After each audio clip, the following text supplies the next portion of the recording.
What if the story you grew up believing was never the beginning, but the final chapter of a much older book, one written in shadows, guarded by silence, and edited by hands the world was never meant to see? What if the version of history taught in classrooms is only the surface of a deeper architecture?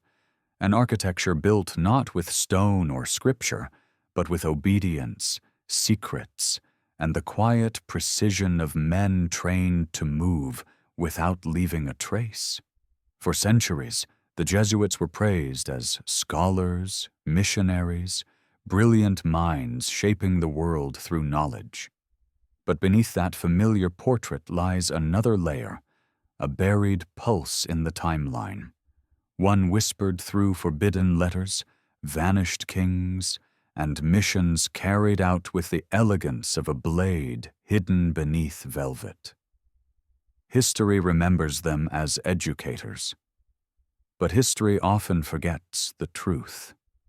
Educators decide what the world remembers and what must disappear. Imagine a network stretching across continents before nations knew how to listen. Imagine reports written in code, confessions turned into maps of power, and influence so quiet it left no fingerprints, only outcomes. The deeper you follow the thread, the stranger the patterns become. Wars ending too smoothly, rulers guided by unseen hands, knowledge gathered from every empire under the guise of salvation. And somewhere inside that machinery, a purpose, older, darker, sharper than doctrine, has been breathing just beneath the official narrative. Before we dive deeper, ignite that like button and prepare for the revelations to come. Tell me in the comments where you are listening from, what time it is there. And as always with our videos, the visuals are here to add context, but they aren't necessary to follow along. Thank you for always having our back. Prepare yourself, and let's dive in. He was not meant to be a legend. He was not born cloaked in prophecy or destined for sainthood. Before history carved his name into stone, before the Vatican whispered it with reverence or fear, Ignatius of Loyola was simply a soldier. Flesh, steel, ambition, and a fire that burned too brightly for the world he was born into. If you strip away the layers added by time, peel back the polished iconography, you are left with a man standing on the edge of something vast and dangerous, long before anyone understood what he would become. And like all great transformations, his story begins with a fall. The battlefield was a furnace of dust, smoke, and screams when it happened. A cannon roared, a split second of white heat flooded the air, and metal tore through Ignatius's leg with a violence that ripped both skin and destiny apart. He was dragged from the chaos, broken, bleeding, grasping for the glory he'd spent his whole life chasing. The soldiers around him thought it was the end of a warrior's tale, another name swallowed by the war-torn soil of Europe. But fate had a different script, one written in shadows rather than sunlight. He lay in a castle room, wrapped not in victory but in silence. Bones were shattered, fever gnawed at his mind, and the man who once sought honor through steel found himself stripped of every illusion he had worn like armor. When he asked for tales of valor, epics of knights and romances, they brought him only religious texts, the only books available in that fortress of stone. Saints, martyrs, trials, angels, truths coated in metaphor or mysteries left unresolved. At first he resisted, scoffing at the simplicity, the restraint. But in the long nights when pain made sleep impossible, something began to crack open inside him. Ignatius did not dream as men normally dream. According to those who documented his recovery, he saw visions, vivid, blinding, impossible to forget. Some believed the fever poisoned his mind. Others whispered a more unsettling thought, that something had reached for him in that darkness, something waiting for a mind willing to break before it could be reshaped. He claimed the Virgin Mary appeared to him. He claimed voices whispered a mission not yet spoken on earth. And whether those visions were divine or delirious, they altered him with surgical precision. He emerged from that room not as a soldier, not as a broken man searching for purpose, but as a vessel, driven by an inner fire no injury could extinguish. He abandoned his old identity like a serpent shedding skin. He walked barefoot across Spain, punished his own body as if pain itself had become a teacher, starved himself until hunger hollowed him into discipline, slept in caves, and flogged his flesh to purge the remnants of the man he used to be. Obsession replaced ambition. And obsession, when paired with intelligence, becomes dangerous. Years passed before he reached Paris, where destiny waited not as a vision, but as a gathering of men. They were brilliant, restless, curious, students drawn to ideas the way moths are drawn to flame. Ignatius, still carrying the residue of his awakening, gathered them quietly, patiently. He didn't lead with charisma or force. He led with conviction. He prepared them not as monks, but as instruments, refined, sharpened, and disciplined. He asked for obedience, poverty, and loyalty, but then demanded something far greater than any other order had dared ask: absolute submission to the Pope, immediate and unquestioned. This was not spirituality. This was structure, strategy, architecture, a design forged from the mind of a former soldier who now operated with a clarity few rulers possessed. He shaped his followers not as monks who retreated from the world, but as agents meant to walk directly into the heart of power. They learned languages quickly, absorbed cultures like spies rather than missionaries, and could adapt themselves to any environment.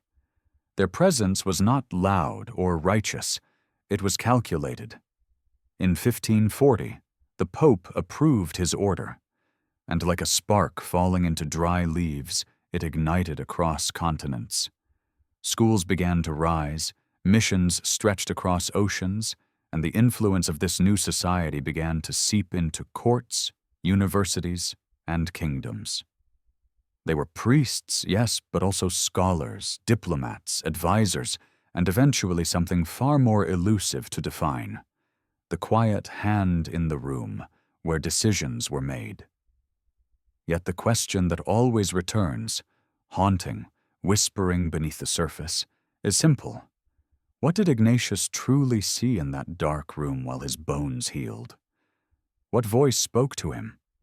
What did those visions command? No historical account provides an answer, but the legacy he built, the structure he left behind, the psychological forging he demanded of his men, all hint at a realization too powerful to express plainly. Perhaps he understood that influence was not found in crowns or armies, but in the minds of those who shaped the world. Perhaps he understood that obedience could be weaponized. Perhaps he understood that a disciplined idea is more dangerous than any blade. His men were not taught to preach loudly. They were taught to listen, to observe, to remember. They could walk into a court, a palace, a council chamber, and within weeks understand its fractures, its ambitions, its fears. Reports traveled back to Rome, long, detailed letters chronicling political tides, trade routes, court secrets, scientific discoveries, alliances forming in shadows. And through those letters, the Vatican gained something that no other power possessed: a global intelligence network disguised as missionary work. This is where the story drifts from devotion into something far more intricate. Because when information flows in one direction, from the corners of the world straight into the center of Rome, it gives birth to a kind of power that operates without armies. Nations began to notice. Rulers began to question. How did these quiet men always appear at pivotal moments? How did they rise so quickly in royal favor? How did they gain access to the minds of kings through confession, the one place where even rulers could not lie? Ignatius had created something unprecedented, a spiritual order that moved like an elite military unit, disciplined, calculated, obedient, and omnipresent. As they spread, the world changed. Conversations that shaped kingdoms began to include Jesuit counsel. Schools taught by Jesuits produced future generals, politicians, bishops, and monarchs. And because humans never forget the hands that shape their youth, loyalty often followed them for decades. Knowledge became their currency. Silence became their defense. Influence became their nature. But beneath the admiration, something darker began to stir. Rumors whispered in chambers where fear outweighs logic. Whispers of Jesuits gathering secrets too freely, influencing rulers too deeply, and entering conflicts not as observers, but as unseen participants. Their vow of obedience to the Pope, absolute, immediate, terrified monarchs who feared losing control of their own courts to an order that answered only to Rome. And so the narrative began to split. To some, they were visionaries carrying wisdom across continents. To others, they were shadows, agents working behind the veil of faith. What Ignatius created did not settle neatly into a single category. It was both a devotion and a strategy, a mission and a network, a religious order and a machine built for influence. By the time Ignatius died, the society he formed had already laid roots deeper than any empire realized. Kings came and went, wars erupted and died, kingdoms fractured. But the order lived on, structured, disciplined, adaptive, embedded in the arteries of global power. The man who once lay broken in a castle room had created a system that outlived him, outlived his generation, and continued shaping the world long after his bones turned to dust. And buried within the pages of history, between the battles, confessions, alliances, and disappearances, lies one unavoidable truth. The Jesuits were never simply priests. They were architects of influence, engineers of minds, and guardians of secrets too potent for the world to confront directly. And the spark that ignited it all came from a wounded soldier staring into a darkness that stared back. Ignatius rose from that darkness carrying a mission he could never fully express, but one he pressed into every man who followed him. That mission did not end with his death.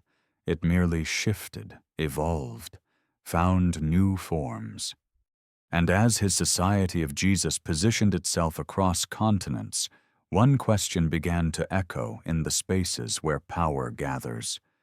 Was Ignatius guided by divine providence? Or did he stumble into something far older, something waiting for a vessel disciplined enough to reshape the world from within? The answer, like the order itself, remains hidden beneath centuries of obedience and silence. But part one ends here, with a soldier reborn as a strategist, a visionary, or perhaps an instrument of forces only he encountered in the emptiness between pain and revelation. Whatever he became, the world would never be the same. They said the Society of Jesus would be a brotherhood of faith, but from the moment the first vows were spoken in secret chambers, something far more precise, far more disciplined, began to take shape, What Ignatius forged was not a loose gathering of holy men, but an internal architecture, an invisible engine capable of reaching across continents with the same quiet certainty as a pulse beneath a wrist. And as the order expanded beyond the tight circle that formed in Paris, its true nature revealed itself piece by piece, not through grand proclamations, but through the movements of men who traveled like shadows and wrote like strategists. Most religious orders remained confined to monasteries, absorbed in contemplation and ritual.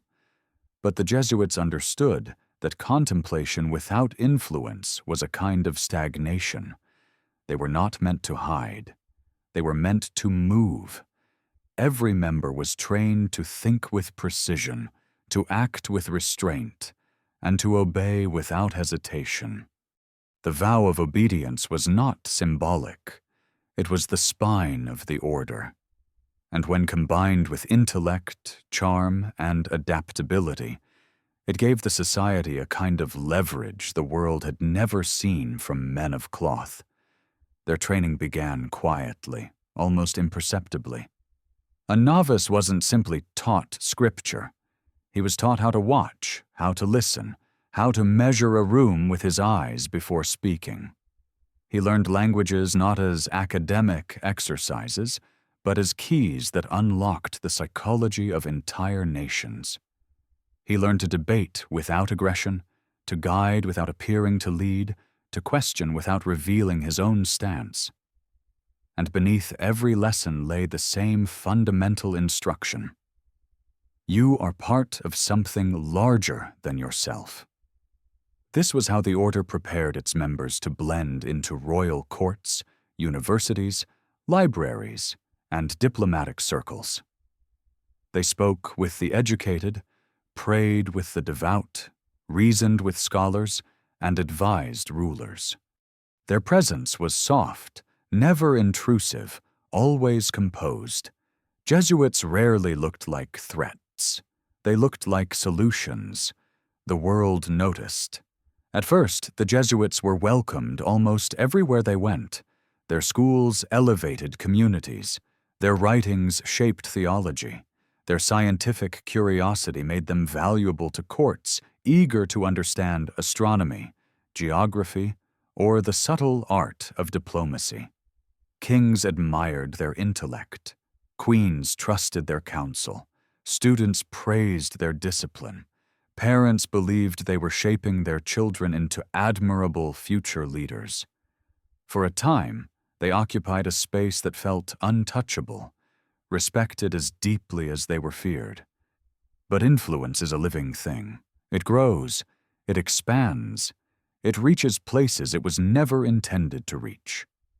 And when a force grows too quietly, too efficiently, rulers begin to suspect that something unseen is guiding events behind their backs. By the late 1500s, Jesuits weren't merely priests.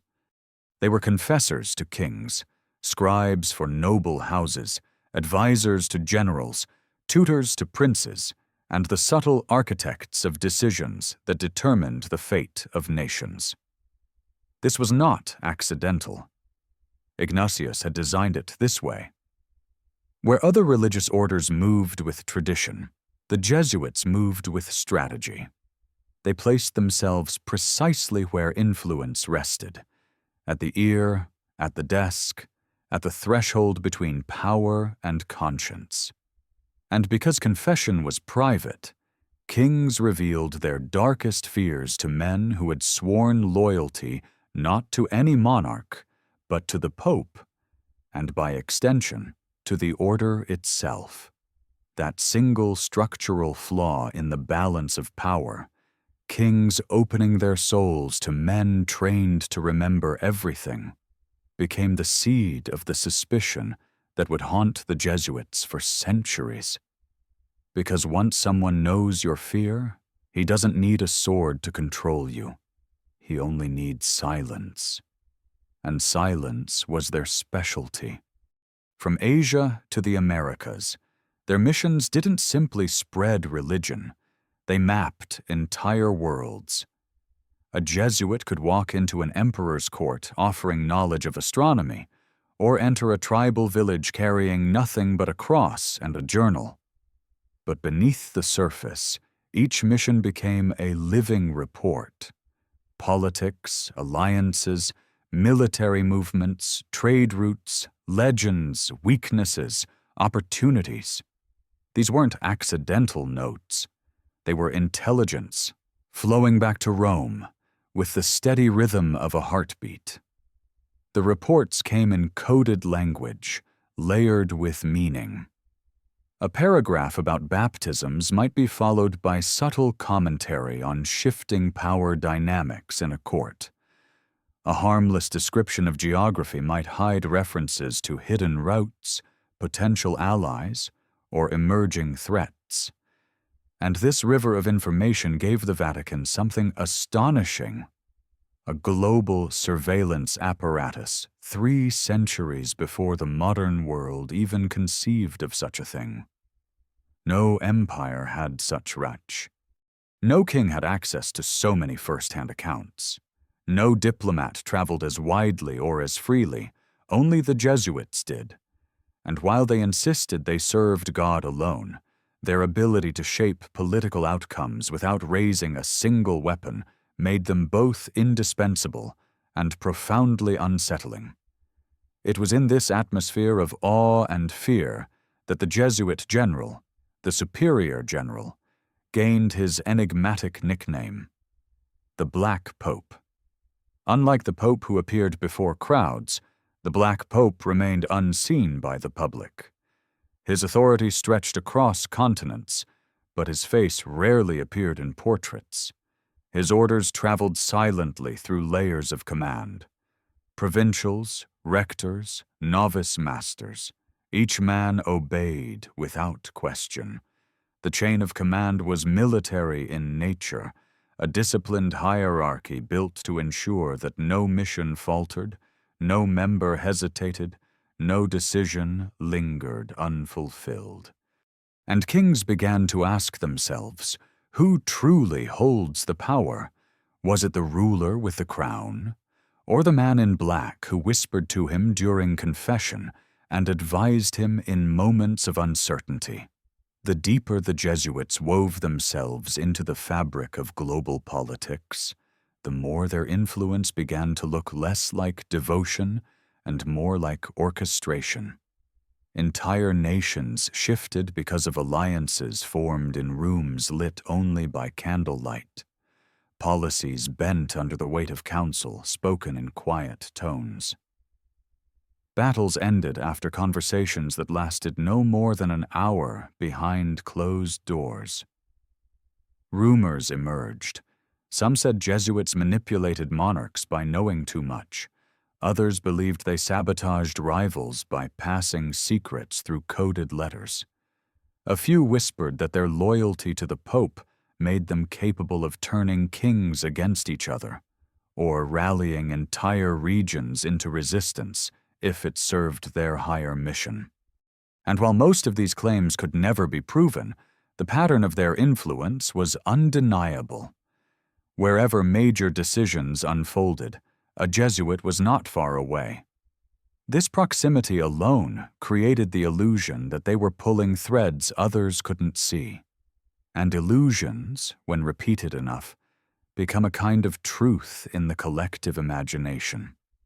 By the early 1600s, their schools had become the intellectual backbone of Europe. Their missions had mapped lands Western eyes had barely imagined. Their writings shaped theological discourse. Their advice guided nations. But it was the fourth vow, the absolute obedience to the Pope, that made their power feel not only vast, but unpredictable. Because kings could predict how other kings acted. They could predict how generals moved armies. But they could not predict men who answered to a figure beyond politics, beyond borders, beyond earthly power structures. Jesuits were bound by something kings did not own, and that terrified them. Suspicion hardened into resentment. Resentment morphed into fear. Fear crystallized into hostility. Critics began to accuse the order of being a state within a state, a shadow empire whose borders stretched wherever knowledge flowed. Enemies claimed they meddled in royal succession, manipulated treaties, engineered political outcomes. Some believed they orchestrated rebellions or provoked religious conflicts to expand their reach. Others thought they eliminated threats quietly, discreetly, leaving no trace. Again, the truth was always hidden behind the curtain of silence the order maintained. And silence breeds myths the way night breeds shadows. The Jesuits did not fight these rumors. They did not defend themselves publicly. They simply continued moving, teaching, listening, advising.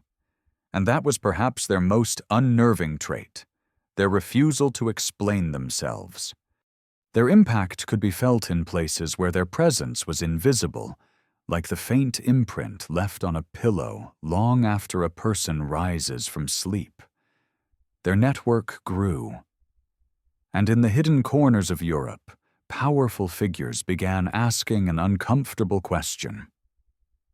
If the Jesuits were capable of shaping minds, influencing rulers, gathering intelligence, and embedding themselves into every institution they touched, how far could this power go? The answer would emerge slowly, through a series of events that seemed unrelated at first.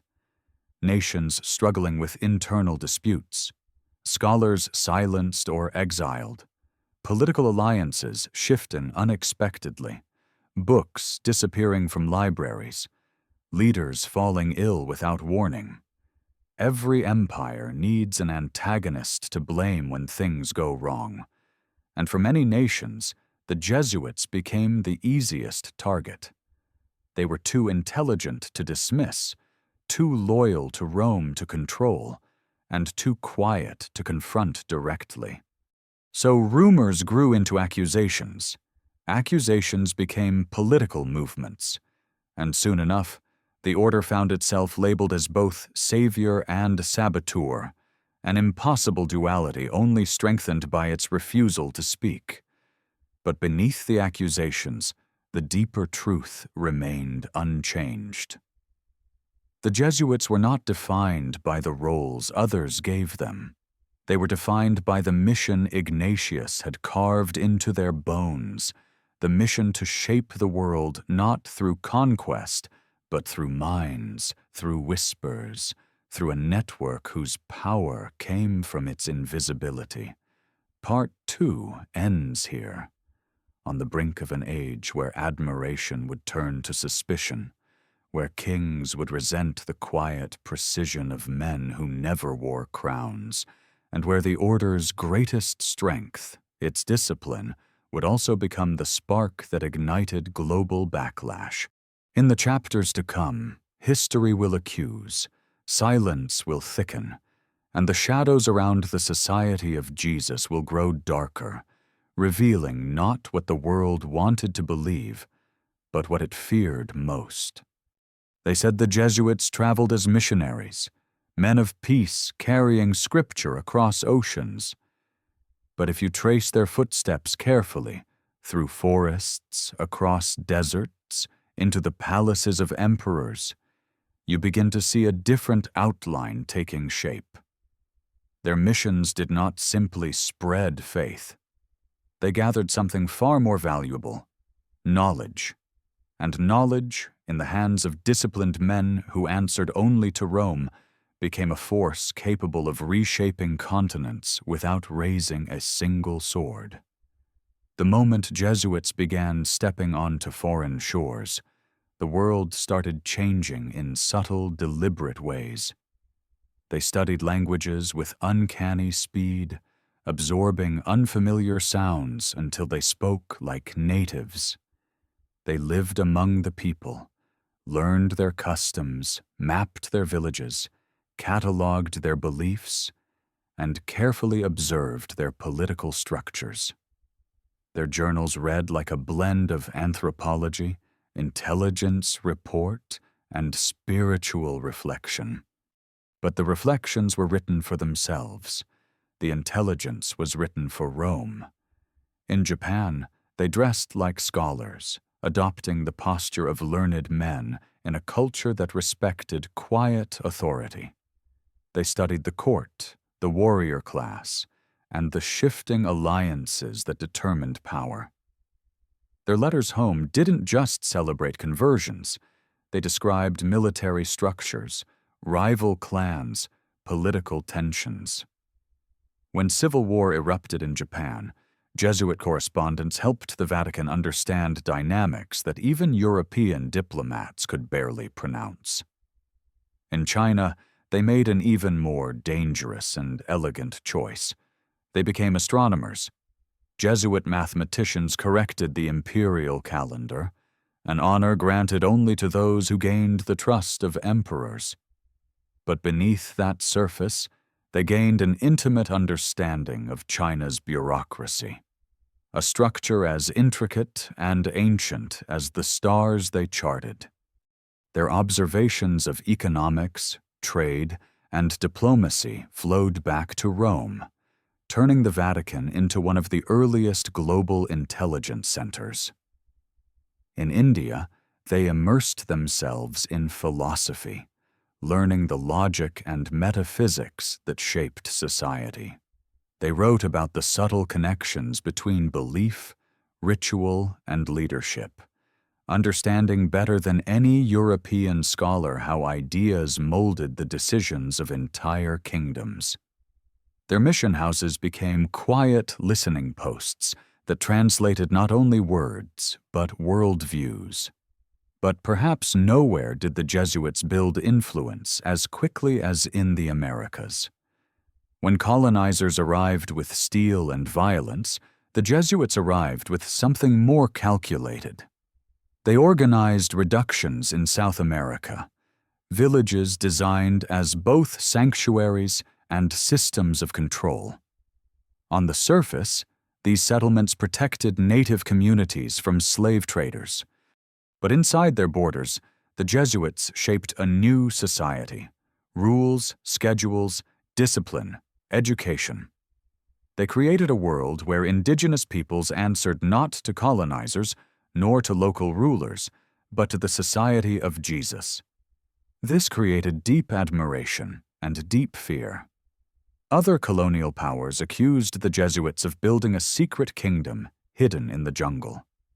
Their reductions produced their own economy, their own trained militias, their own culture. Some called it a utopia. Others called it a quiet rebellion. But to the Jesuits, it was simply another mission. One more piece of a global puzzle that grew more complex with every passing year. From Brazil to Canada, Jesuits interacted with tribes Europeans barely understood. They wrote dictionaries and ethnographies, but these were more than academic exercises. They allowed Jesuits to navigate alliances, predict conflicts, and influence the future of entire regions. Their journals contained detailed accounts of geography, rivers, trading routes, tribal politics, and social hierarchies, all invaluable information in an age when knowledge meant power. Their letters traveled thousands of miles, carried by ships and caravans, eventually reaching Rome. These letters described worlds most Europeans had never imagined, and Rome collected them with the meticulousness of a strategist building a map of global power. The Vatican began to see the world not as disconnected lands, but as interlocking systems of influence. The Jesuits didn't just travel, they listened, and that was what made them powerful. A missionary who listens becomes an observer. An observer becomes a strategist. A strategist becomes a force no ruler can predict. And as the society grew, their missions began to look less like journeys of faith and more like nodes in an invisible network.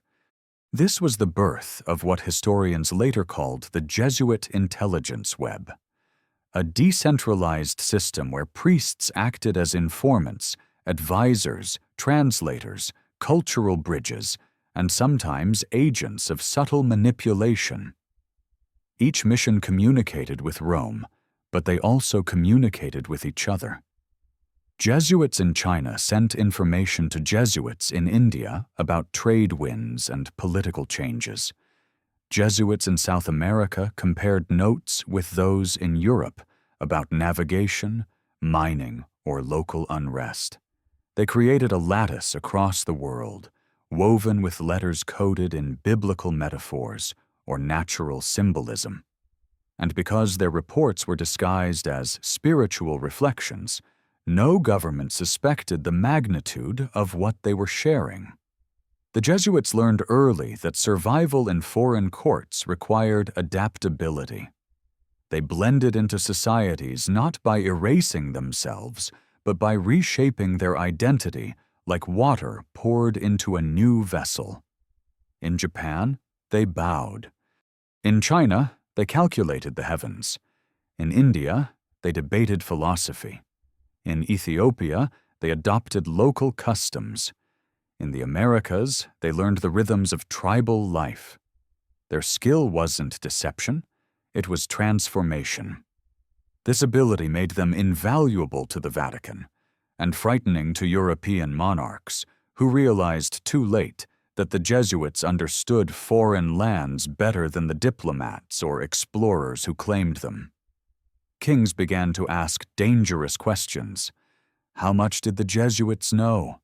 How much had they told Rome? How much influence did they hold over colonists, traders, navigators, and native leaders? And what would Rome do with that knowledge? But the Jesuits didn't just gather information. They shaped it. Their letters were not neutral observations. They contained analysis, interpretation, sometimes warnings. They identified threats to the Church, opportunities for expansion, cracks in foreign power structures. They suggested where diplomatic pressure might succeed or where alliances might crumble. And because they spoke with authority earned through first-hand experience, their words echoed strongly in the Vatican's chambers.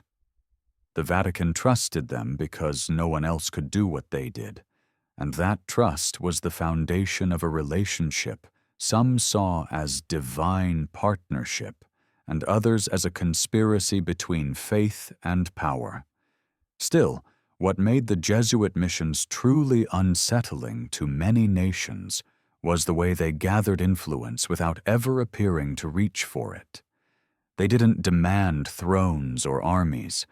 They didn't command battalions or occupy cities. Yet everywhere they went, people began to listen to them. Scholars respected their intellect. Rulers valued their counsel. Commoners admired their discipline. Indigenous tribes trusted their presence. Influence does not always come from dominance. Sometimes it comes from the ability to speak gently while carrying secrets sharper than any blade. And the Jesuits carried many. Their network allowed them to sense shifts before they happened. Rumblings of rebellions, tensions between empires, changes in leadership. Some said they predicted wars before diplomats even recognized danger. Others whispered that Jesuits could steer events by talking to the right person at the right moment, shaping decisions from the shadows. The truth was more complex. The Jesuits did not control everything, but they understood everything. They saw the world as a system of moving parts. They saw that power was not just held by kings, but by ideas, alliances, discoveries, fears. And because they saw the world this way, they moved like players on a chessboard, where others saw only scattered pieces. Every mission had two faces: the public work of conversion and education, and the private work of observation and analysis. They became cultural translators, understanding the hidden logic of societies in ways conquerors never could. And in this translation lay an invisible advantage, one that would soon draw suspicion from every corner of Europe. European monarchs watched the Jesuit missions with growing concern. They were alarmed not by the conversions, but by the proximity to rulers, generals, and indigenous leaders. The more the Jesuits learned, the more unpredictable they became. Kings feared that the Society of Jesus could ignite rebellions abroad or influence colonial decisions. They imagined letters traveling from mission posts to Rome, revealing their weaknesses. This paranoia grew because of the Jesuits' uncanny ability to survive in hostile environments. While other missionaries perished, Jesuits adapted. When others failed, Jesuits found new doors.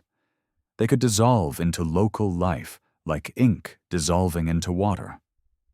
And when they reappeared, they brought with them stories and secrets. In some regions, Jesuit missionaries became so trusted that local rulers favored them over European soldiers. In others, their scientific knowledge earned them positions of influence that rivaled royal envoys. In China, their astronomical mastery made them indispensable. In South America, their structured communities gave them economic power. In North America, their knowledge of native languages gave them access no colonizer could achieve. To European powers, this looked like a slow accumulation of influence that could one day eclipse their own control. And influence, when it spreads quietly, becomes the most alarming kind of threat. But what truly ignited fear was the question of loyalty. The Jesuits were born to obedience, not to kings, not to nations, but to a single man in Rome. A man who never stepped foot in these distant lands. A man who received coded letters from missionaries scattered across continents. A man who could command thousands with a single directive whispered behind Vatican walls. The Jesuit missions were not isolated projects. They were strands of a global web woven from intellect, discipline, and faith. And as that web expanded, kings began to wonder whether they were watching a religious revival or the construction of a shadow empire. The Jesuits insisted that their loyalty was spiritual, not political. But for rulers terrified of losing control, spiritual influence was political influence. A priest confessing a king could steer his conscience. A tutor teaching a prince could mold his future reign. A missionary advising a tribal chief could shift the balance of colonial power. Every whispered confession, every coded report, every friendship formed in a foreign court became part of an invisible accumulation of leverage. The Jesuits did not need armies. They had information, relationships, and a structure capable of communicating instantly by the standards of their time. This was influence as architecture, built not on conquest, but on perception. As the decades unfolded, the Jesuit missions expanded beyond what Ignatius himself could have imagined. They became entwined with global politics, colonial ambitions, scientific developments, and cultural transformations. Their knowledge moved faster than ships. Their ideas traveled further than armies. Their presence, once celebrated, began to feel like a silent pressure upon the world's centers of power. Part 3 closes not with a climax, but with a gathering storm.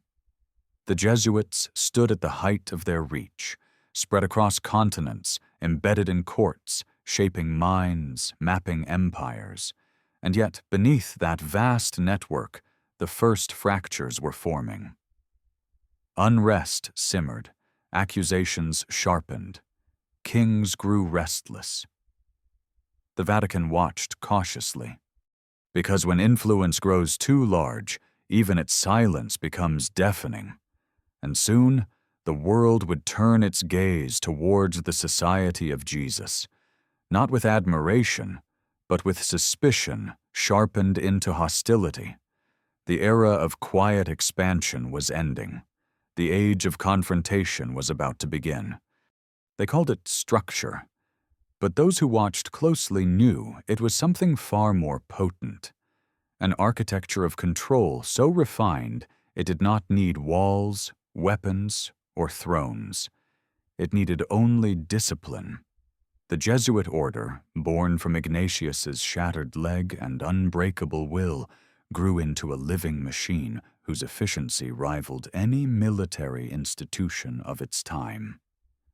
And unlike kings who commanded armies of steel, the Jesuits commanded minds, shaping them, sharpening them, and binding them to a chain of obedience that stretched unbroken from the most remote mission post to the hidden chambers of Rome. To understand the society of Jesus, you must picture a pyramid without gold, built of silence and hierarchy. At its base were the novices, young men drawn from all corners of Europe, restless, brilliant, and eager to devote themselves to something larger than their own ambitions. They entered quietly, often leaving behind families and futures, stepping into a world where every day tested their resolve. They endured long hours of prayer, study, and introspection. But beneath the spiritual exercises lay something else, a psychological forging, a reshaping of identity designed not to break them, but to harden them. A novice was watched closely by the order. Jesuit masters studied his temperament, discipline, emotional steadiness, ability to endure pressure, hunger, danger.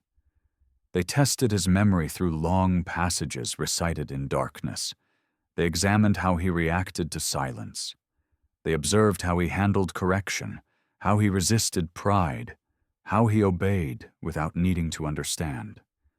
Every weakness was noted. Every strength was sharpened. This was not the training of monks. This was the grooming of a highly specialized class of agents who would one day carry the society's will into the most delicate and dangerous corners of the world. Beyond the novices stood the scholastics, men in the intermediate phase of formation. They learned philosophy, theology, linguistics, rhetoric. But these subjects were not taught as abstract academic exercises. They were weapons. A Jesuit trained in rhetoric could walk into a debate and dismantle an opponent's position with surgical precision.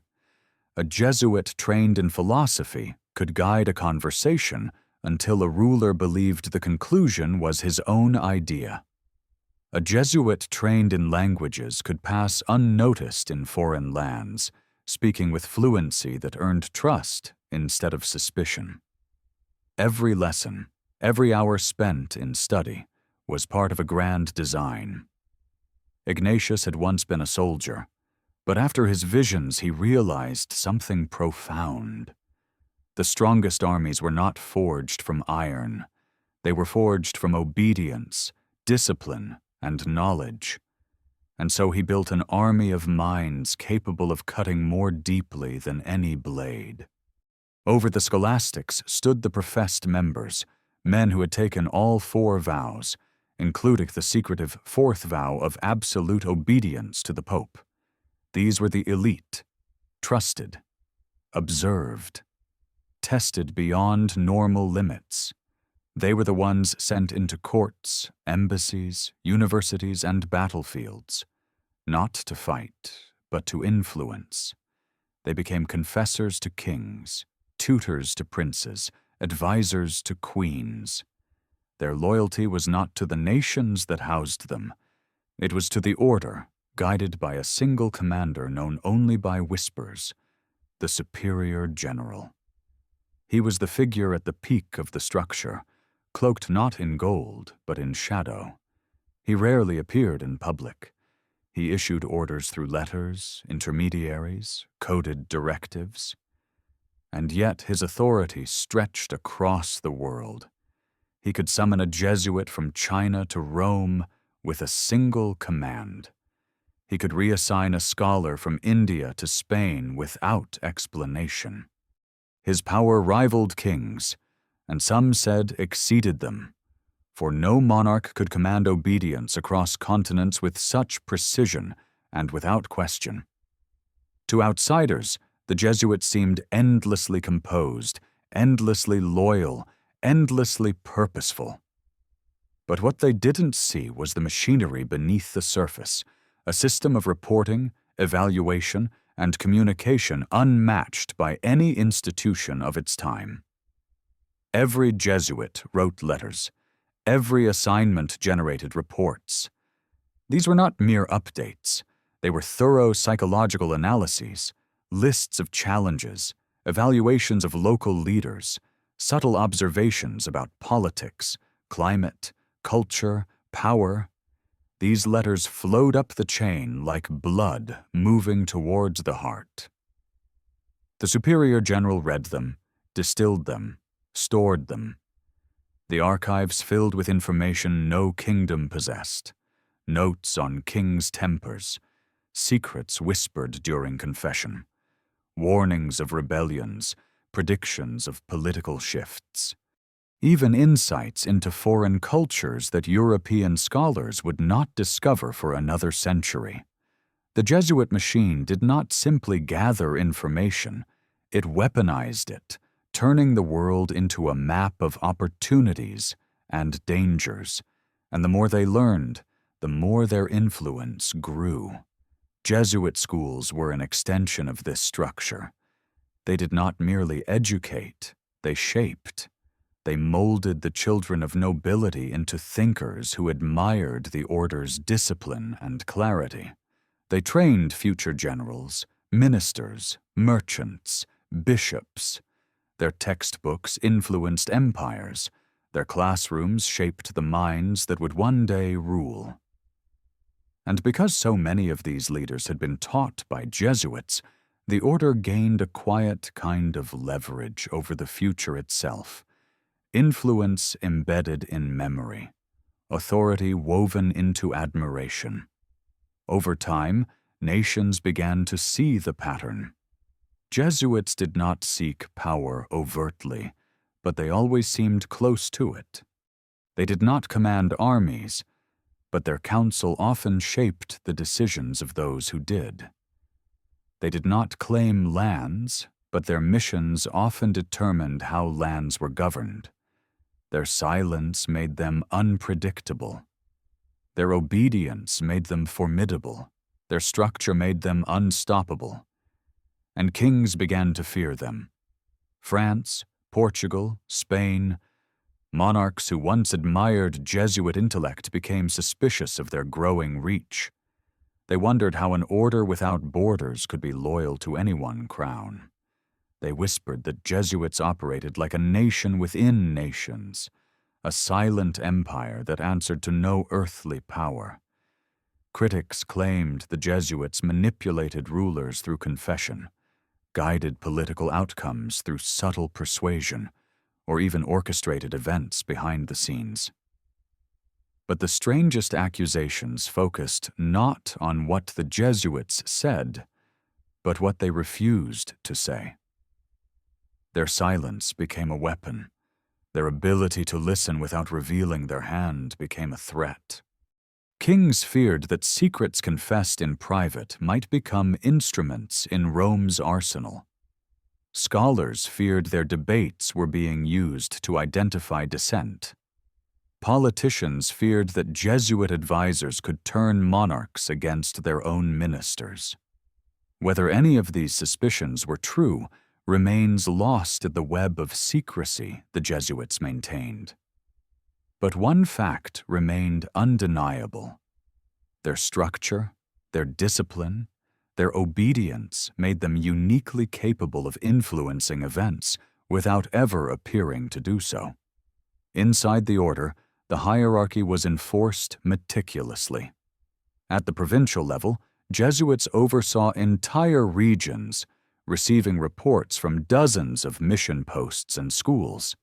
Beneath them, rectors managed colleges, ensuring discipline, curriculum, and ideological alignment. Novice masters watched over those in training, monitoring their progress with the scrutiny of a surgeon studying a heartbeat. No one moved through the order without evaluation. No one advanced without observation. And no one disobeyed. The system did not allow it. The structure held firm, like a cathedral built on invisible stone. This discipline was not simply organizational, it was psychological. Jesuits were trained to silence their personal ambitions, to extinguish their egos, to become instruments of a mission greater than themselves. They were taught to detach from earthly attachments, to endure hardship without complaining, to act with precision even when exhausted. This created men who could walk into chaos with unshakable calm. It created teachers who never doubted, advisors who never hesitated, missionaries who never faltered. It also created fear.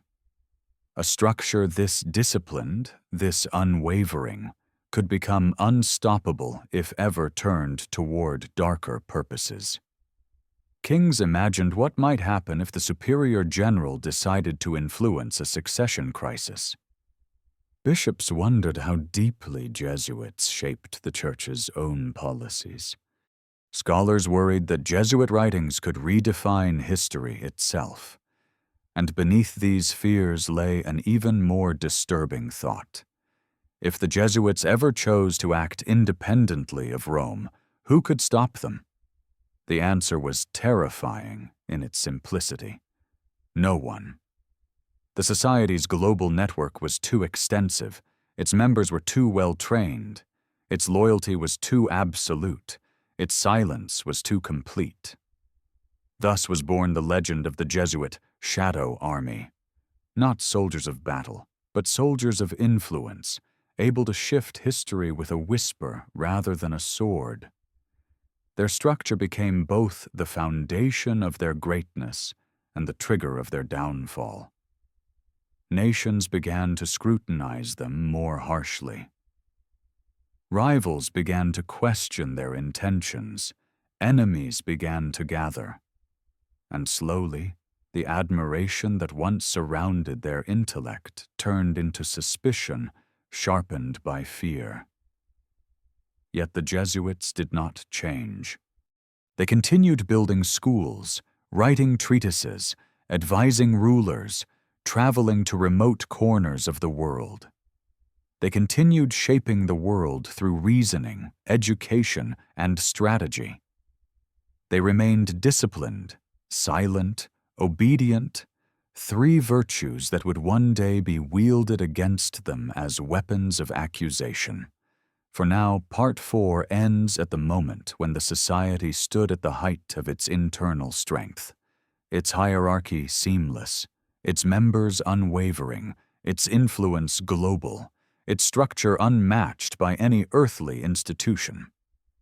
But this perfection came with a cost, and the world, watching quietly from the edges, began to prepare for a reckoning.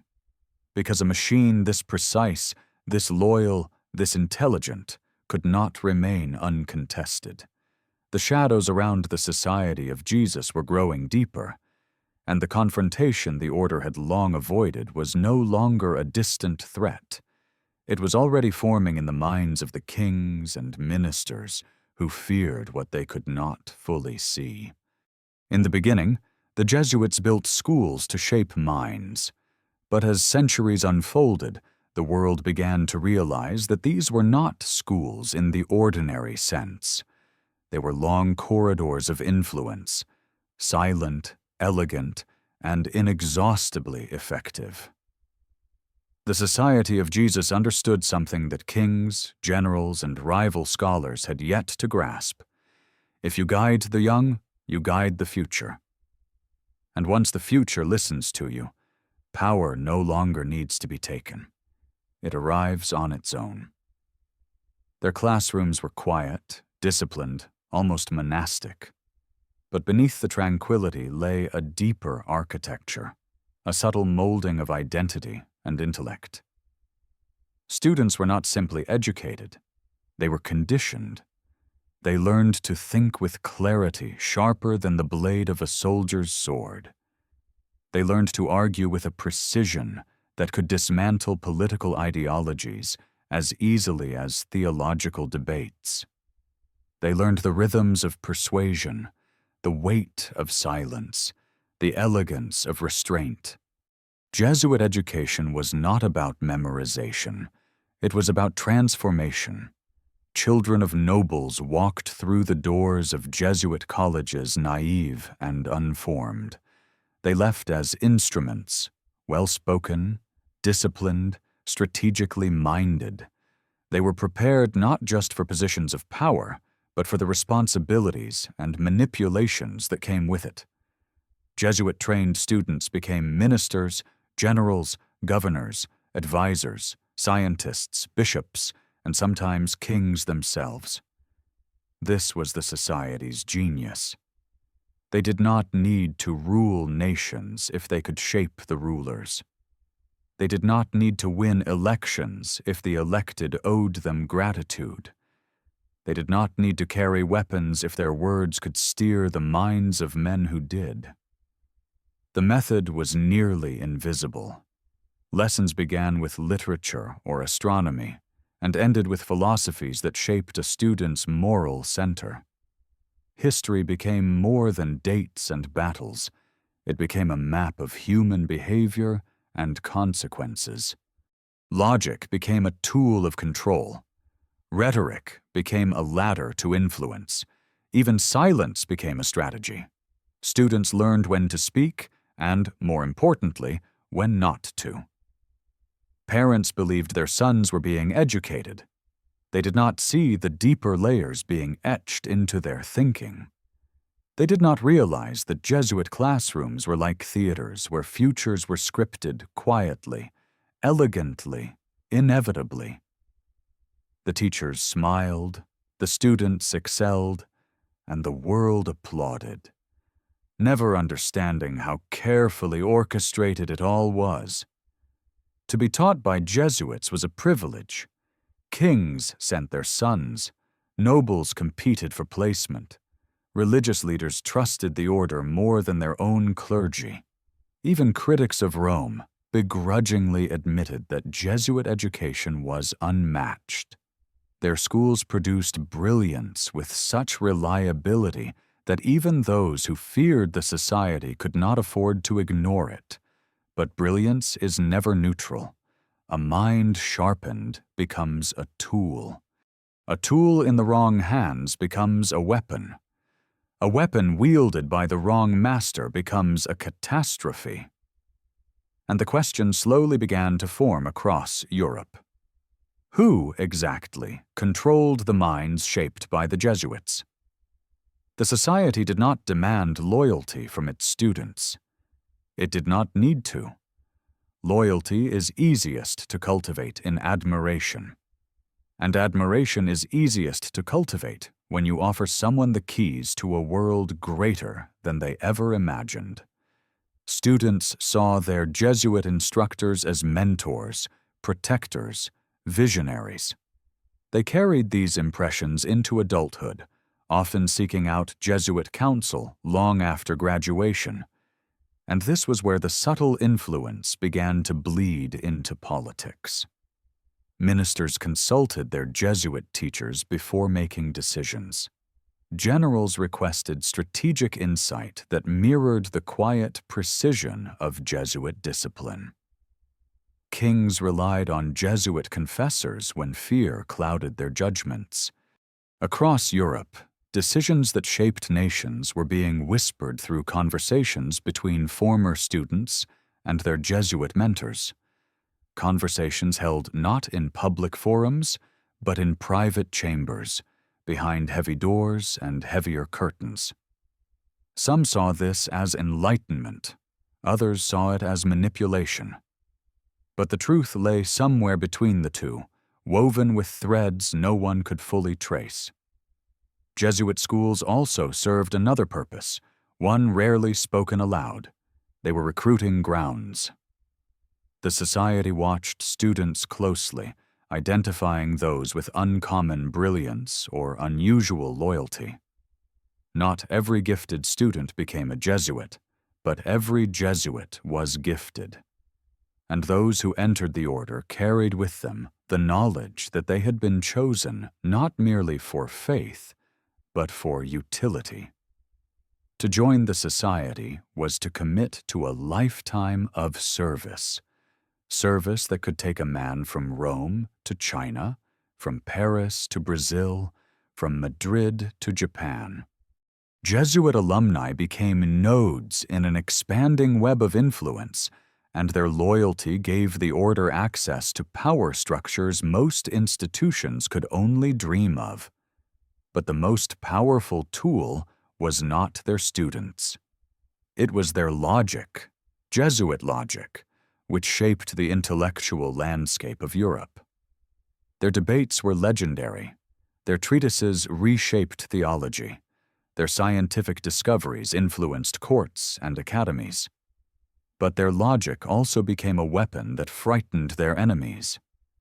Reformers accused the Jesuits of sophistry, claiming they could justify anything with carefully crafted arguments. Philosophers accused them of mental reservation, of speaking truths layered with hidden meanings. Kings accused them of subtle persuasion, of guiding decisions without ever issuing commands. And beneath all these accusations lay a truth too uncomfortable to articulate directly. The Jesuits were winning the intellectual war. Everywhere they went, they elevated themselves through knowledge. When Protestants gained ground, the Jesuits countered with brilliant sermons and meticulous disputations. When rival scholars challenged Catholic doctrine, Jesuit minds outmaneuvered them with logic and charisma. When political upheaval tore nations apart, Jesuit advisors helped rulers navigate chaos. They did not fight with steel.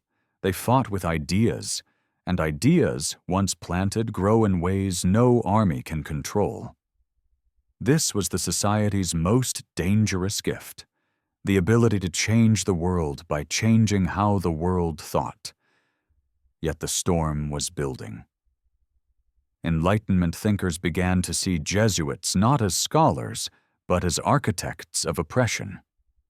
Political leaders saw them as intruders. Rival orders within the Church resented their competence.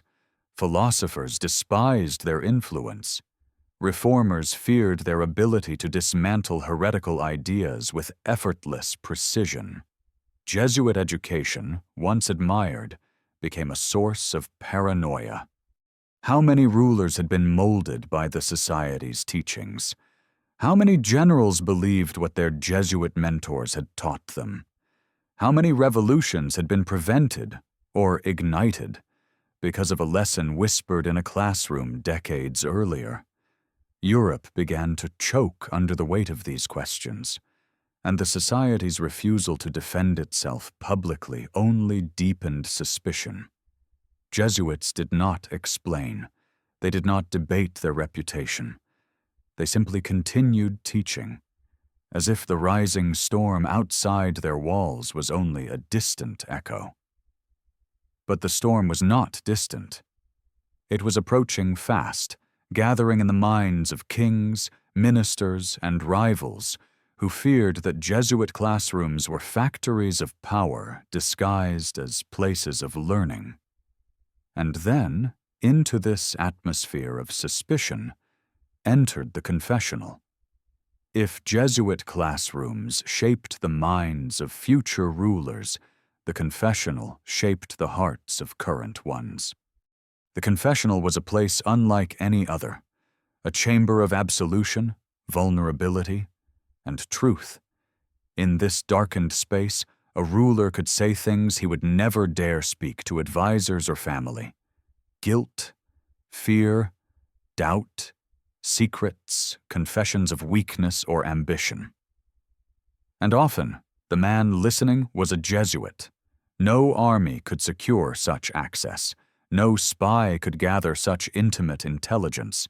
No diplomat could earn such trust. The Jesuits stood at the doorway between a man's public decisions and his private demons.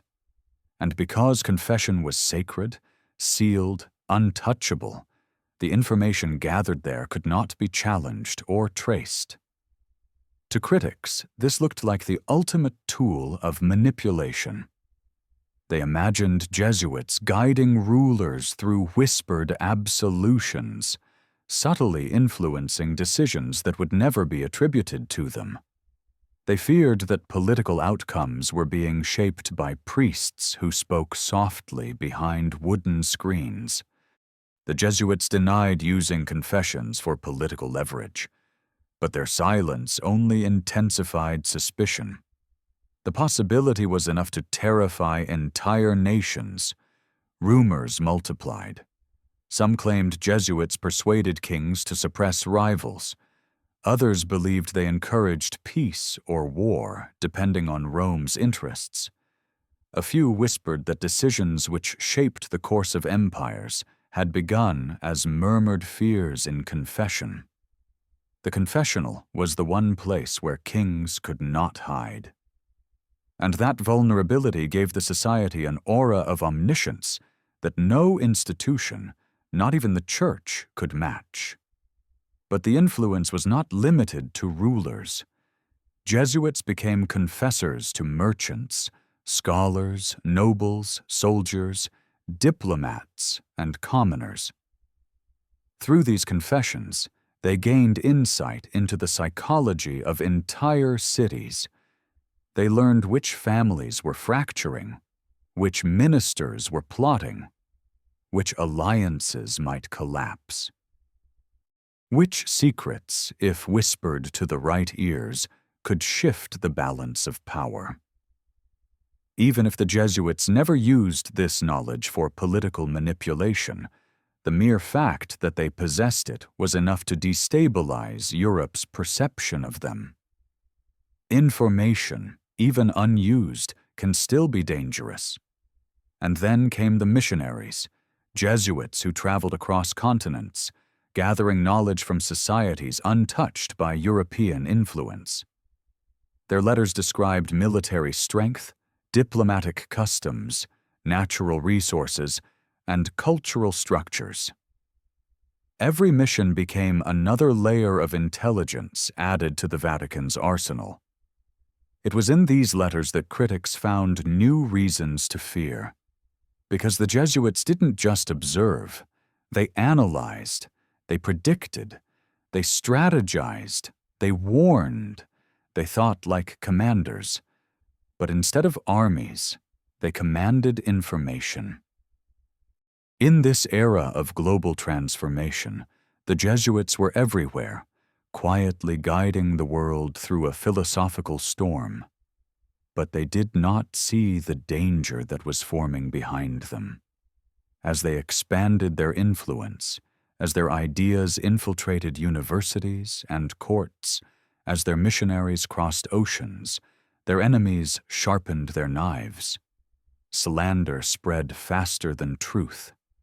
Fear grew faster than reason. And soon, the intellectual empire Thoreau had built would come under attack from all sides, political, theological, philosophical. The age of admiration was ending. The age of accusation had begun. Part 5 ends here, on the edge of conflict, with the society standing at the height of its power, unaware that the world was quietly preparing to dismantle everything they had built, not through battle, but through fear of the very brilliance that had once made them essential. The fall of a great power never begins with a thunderclap. It begins with murmurs, quiet, persistent, corrosive. And long before the world moved openly against the Jesuits, whispers had already begun threading themselves through courts and taverns, universities and embassies, traveling faster than truth and sticking harder than reason. The Society of Jesus, once celebrated as guardians of intellect and faith, found itself slowly recast as a hidden enemy operating beneath the surface of European politics. Fear, long dormant, began to glow hot. And fear, when fed long enough, becomes a weapon. By the time the 18th century unfolded its brittle, uncertain dawn, the Jesuits had become the most admired and the most despised order within the Catholic world. Admired by scholars, feared by kings, resented by rivals. Rumors flowed like underground rivers, impossible to trace, impossible to stop, endlessly shape-shifting. It was said the Jesuits meddled in royal succession, steering crowns toward obedient rulers. It was said they engineered diplomatic marriages to strengthen their influence. It was said they controlled fortunes through secret investments or manipulated global trade through their missions. But the accusation that spread most rapidly, gathering momentum like dry leaves before a storm, was simple and devastating. The Jesuits were loyal only to themselves. The irony was sharp enough to cut. The Society's fourth vow, absolute obedience to the Pope, had once been their shield, a sign of devotion that set them apart. Now it became the blade that turned kings against them.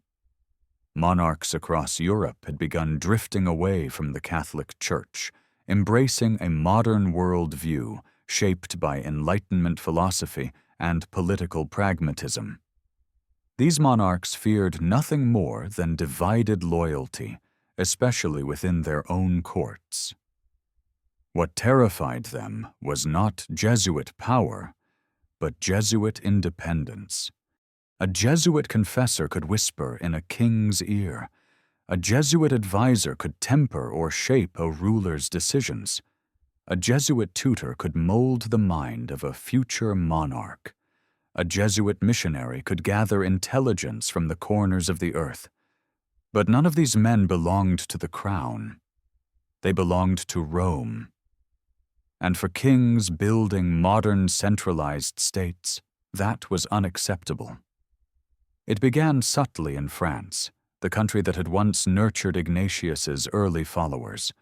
Enlightenment salons buzzed with criticisms of religious authority.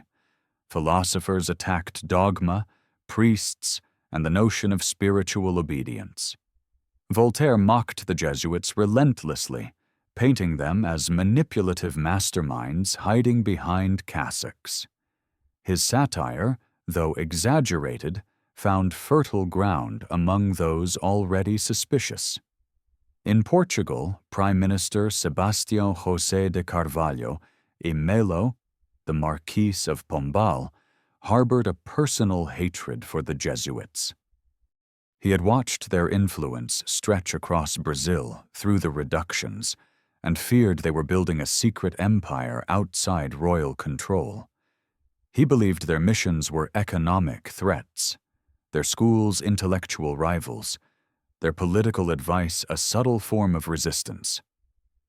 Then came the spark that lit the fuse. The Távora affair. In 1758, an assassination attempt targeted King Joseph I of Portugal. Pombal immediately blamed the Távora family, one of Portugal's most powerful noble houses. But he went further. He accused the Jesuits of aiding, if not masterminding, the plot. There was no evidence, but evidence was no longer necessary. Fear had become the only currency that mattered. Pombal launched a brutal purge. Jesuit properties were seized. Jesuit priests were imprisoned, tortured, or expelled. Missions in Brazil were dismantled. The reductions, the utopian villages the Jesuits had built with indigenous communities, were burned or taken over by colonial forces. The Society, once cherished as protectors, now fled like refugees through forests they had helped map. The world watched Portugal's actions with a mixture of shock and cold curiosity. If Pombal could crush the Jesuits, why couldn't others? Spain followed next. King Charles III, influenced by advisors hostile to clerical power, moved against the society. He accused the Jesuits of inciting riots. Again, no evidence. Again, it did not matter. Jesuits across Spain were rounded up in the middle of the night, herded into ships, and banished. Families watched in horror as priests who had baptized their children and educated their sons were dragged away without explanation. France soon fell to its own wave of hostility. The Parliament of Paris, eager to assert its authority over the Church, demanded the suppression of the Jesuits. France accused them of meddling in trade, possessing too much influence in education, and, most ironically, of being too loyal to the Pope. The French crown, weakened and anxious, complied. Jesuit colleges were dissolved, their libraries confiscated, their teachers dismissed. Across Europe, a strange paradox unfolded. Nations that shared little in common found themselves united by a single goal: dismantling the most disciplined, educated, and globally connected order in the world. The Jesuits had influenced empires without commanding armies, and now empires sought to destroy them without declaring war. Every accusation, whether grounded or absurd, was amplified. Critics claimed the Jesuits could manipulate rulers through confession. They accused them of economic corruption despite having taken vows of poverty. They accused them of treason despite having been loyal advisors for generations. But beneath the surface of these accusations lay a deeper, unspoken truth. Jesuit influence had become too vast, too effective, too refined. And in an age of nationalistic awakening, kings wanted to reclaim authority that had quietly slipped into Jesuit hands. The coup de grâce came from the one place the Jesuits had always believed would protect them: the Vatican. Pope Clement XIII resisted anti-Jesuit pressure, defending the Society's contributions to education, missions, and theology. But he was trapped in a political storm. European monarchs demanded the order's suppression as the price for maintaining diplomatic stability. The pressure was relentless. Every throne in Catholic Europe leaned toward Rome with the same demand: end the Society of Jesus. When Clement XIII died unexpectedly in 1769, some whispered too unexpectedly, the future of the Jesuits shifted into the hands of his successor, Pope Clement XIV. And Clement XIV, unlike his predecessor, believed compromise was necessary to prevent an all-out political collapse. In 1773, he signed a brief known as Dominus Ax Redemptor. In one stroke of a quill, the Society of Jesus ceased to exist. It was the most complete and devastating suppression in church history. Jesuits across the world were ordered to lay down their identity. Their schools were seized, their missions dissolved, their properties confiscated, their libraries locked away, their leaders imprisoned, their novices disbanded.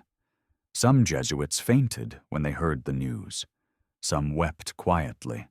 Some stared in stunned silence.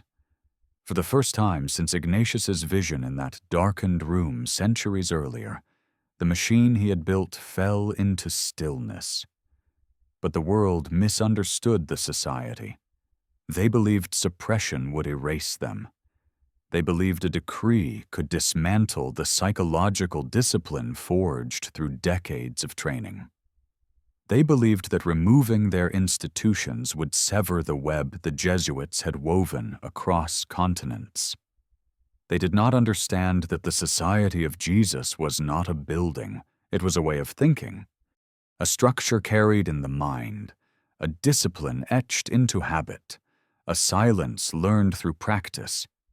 Even disbanded, the Jesuits remained Jesuits. Some hid in plain sight as diocesan priests. Some fled to Russia, where Catherine the Great refused to enforce the suppression. Others continued teaching quietly, disguising their methods beneath secular veneers. Letters continued to circulate, though more discreetly. Even in exile, Jesuit intellect persisted like a fire smoldering beneath ash, never extinguished, only waiting. And yet, the suppression revealed something even more unsettling. The same kings who had demanded the order's destruction soon realized how dependent they had become on Jesuit education, counsel, and diplomacy. Schools lost their rigor. Foreign missions floundered. Politicians struggled without the advisors who had once guided them through crises. The vacuum the Jesuits left behind did not weaken Rome. It weakened the nations that had expelled them. But the damage was done. The shadow cast over the society lingered like a stain in collective memory. Even after the order was restored, decades later by Pope Pius VII, the world never looked at Jesuits the same way again. Their suppression had created a mythology, one woven from equal parts fear and fascination. People began to imagine the Jesuits as an immortal force capable of surviving destruction, a hidden brotherhood that returned stronger after every assault. Conspiracy theories grew wild. Some claimed they orchestrated revolutions. Others believed they controlled the Vatican from behind the scenes. A few accused them of engineering the French Revolution, the Napoleonic Wars, or even shifts in global economics. The Jesuits, for their part, remained silent. And silence, as always, made myths grow. Still, the truth was more intricate than any rumor. The suppression had taught the society that influence must be subtle, cautious, layered. They rebuilt slowly, reforming their schools, reopening their missions, re-establishing their intellectual networks. But they moved differently now, more carefully, more quietly. The world had changed, and the Jesuits changed with it. They adapted to new political landscapes, new scientific discoveries, new philosophies. They embraced education not as a tool of dominance, but as a safeguard against the ignorance that had once fueled their downfall. They re-entered the courts of kings, not as confessors seeking influence, but as advisors offering clarity. Their missions evolved, intertwining faith with scientific curiosity, diplomacy, and humanitarian work. But the memory of their suppression never left them. It lived beneath their words, beneath their strategies, beneath the structure they rebuilt. The society had learned that the world feared what it could not control. And so the new Jesuits built influence differently, through transparency, through scholarship, through public engagement rather than secrecy. Yet even in this new era, the old murmurs never vanished. They lingered like a ghost in Europe's political consciousness. Some rulers still spoke of Jesuit manipulation. Some writers still warned of Jesuit conspiracies. Some skeptics still feared that behind the society's calm exterior existed the same global machinery that once alarmed kingdoms. But the reality was simpler. The Jesuits survived because their ideas survived. Their discipline, their intellect, their structure, these qualities could not be destroyed by a decree. The order's enemies had underestimated the resilience of a system built not on wealth or armies, but on minds. Part 6 ends in the aftermath of this great rupture. The society had been dismantled and yet endured. It had been silenced and yet listened. It had been erased and yet remembered. And as the world moved into a new century, one shaped by revolutions, science, nationalism, and modernity, the Jesuits stood at the threshold once more, preparing not to reclaim the world they had lost, but to navigate the world they had stepped back into. They had learned the cost of power. They had learned the danger of visibility. They had learned that influence, once feared, becomes a target. And now, they would learn whether a brotherhood forged in silence could survive an age that demanded voices. They say that when an empire collapses, its ruins echo for generations. But what happens when the empire was never made of stone? When its pillars were minds, its walls were ideas, and its foundations were built from obedience rather than armies? The suppression of the Jesuits had torn the society from the world with a violence that echoed across continents. Yet, in the quiet decades that followed, something unusual happened. The echo did not fade. It deepened. It spread. It took on a life of its own. The Jesuits, erased by decree, had never truly disappeared. They had dissolved into the fabric of daily life, into schools now run by lesser instructors, into parishes where former Jesuits served under new titles, into libraries where their books collected dust, and into the memories of rulers who suddenly found themselves without the minds they once trusted. The very absence of the society became a presence, an unsettling void that revealed how deeply they had shaped the world they were forced to leave behind. In Russia, the societal flame still burned. Catherine the Great, skeptical of papal authority and fiercely protective of her empire, refused to enforce the suppression. She admired the Jesuits' intellect, their discipline, their ability to stabilize education, so she allowed them to remain, quietly, carefully, efficiently. While Europe tore the order apart, Russia became its unlikely sanctuary. Here, Jesuits operated schools, trained new members, preserved their rituals, and maintained correspondence with exiled brothers across the world. It was an irony history could not ignore. The most autocratic ruler in Europe protected the order that democratic thinkers accused of tyranny. Yet Catherine understood something others did not. Brilliance is a resource, and stability is a prize too valuable to waste. In Prussia, too, Frederick the Great allowed former Jesuits to continue their teaching. He did not trust Catholicism. He mocked it often, but he trusted competence. Jesuit education remained unmatched, and Prussia needed strong administrators, scholars, and diplomats. Frederick didn't care what Rome thought. He cared about results. But outside these pockets of survival, the order's absence became a kind of historical wound. Educators struggled. Missionary efforts collapsed.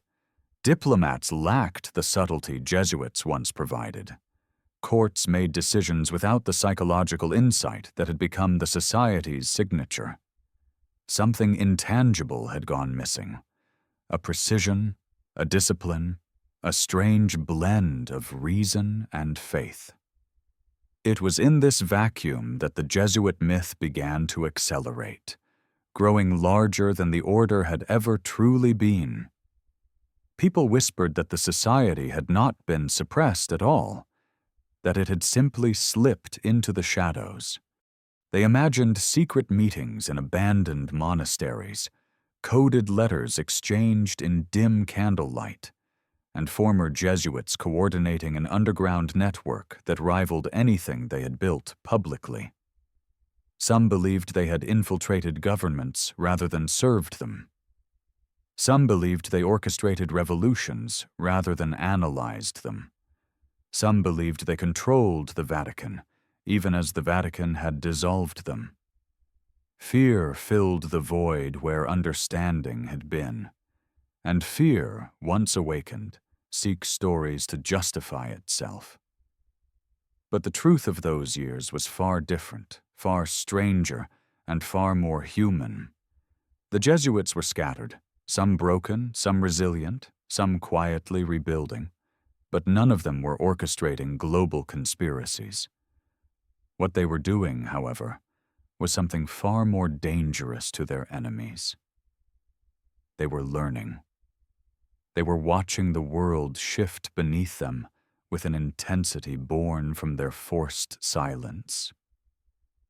They observed revolutions erupt across Europe, kings falling like dominoes, new ideologies rising with fire and guillotines.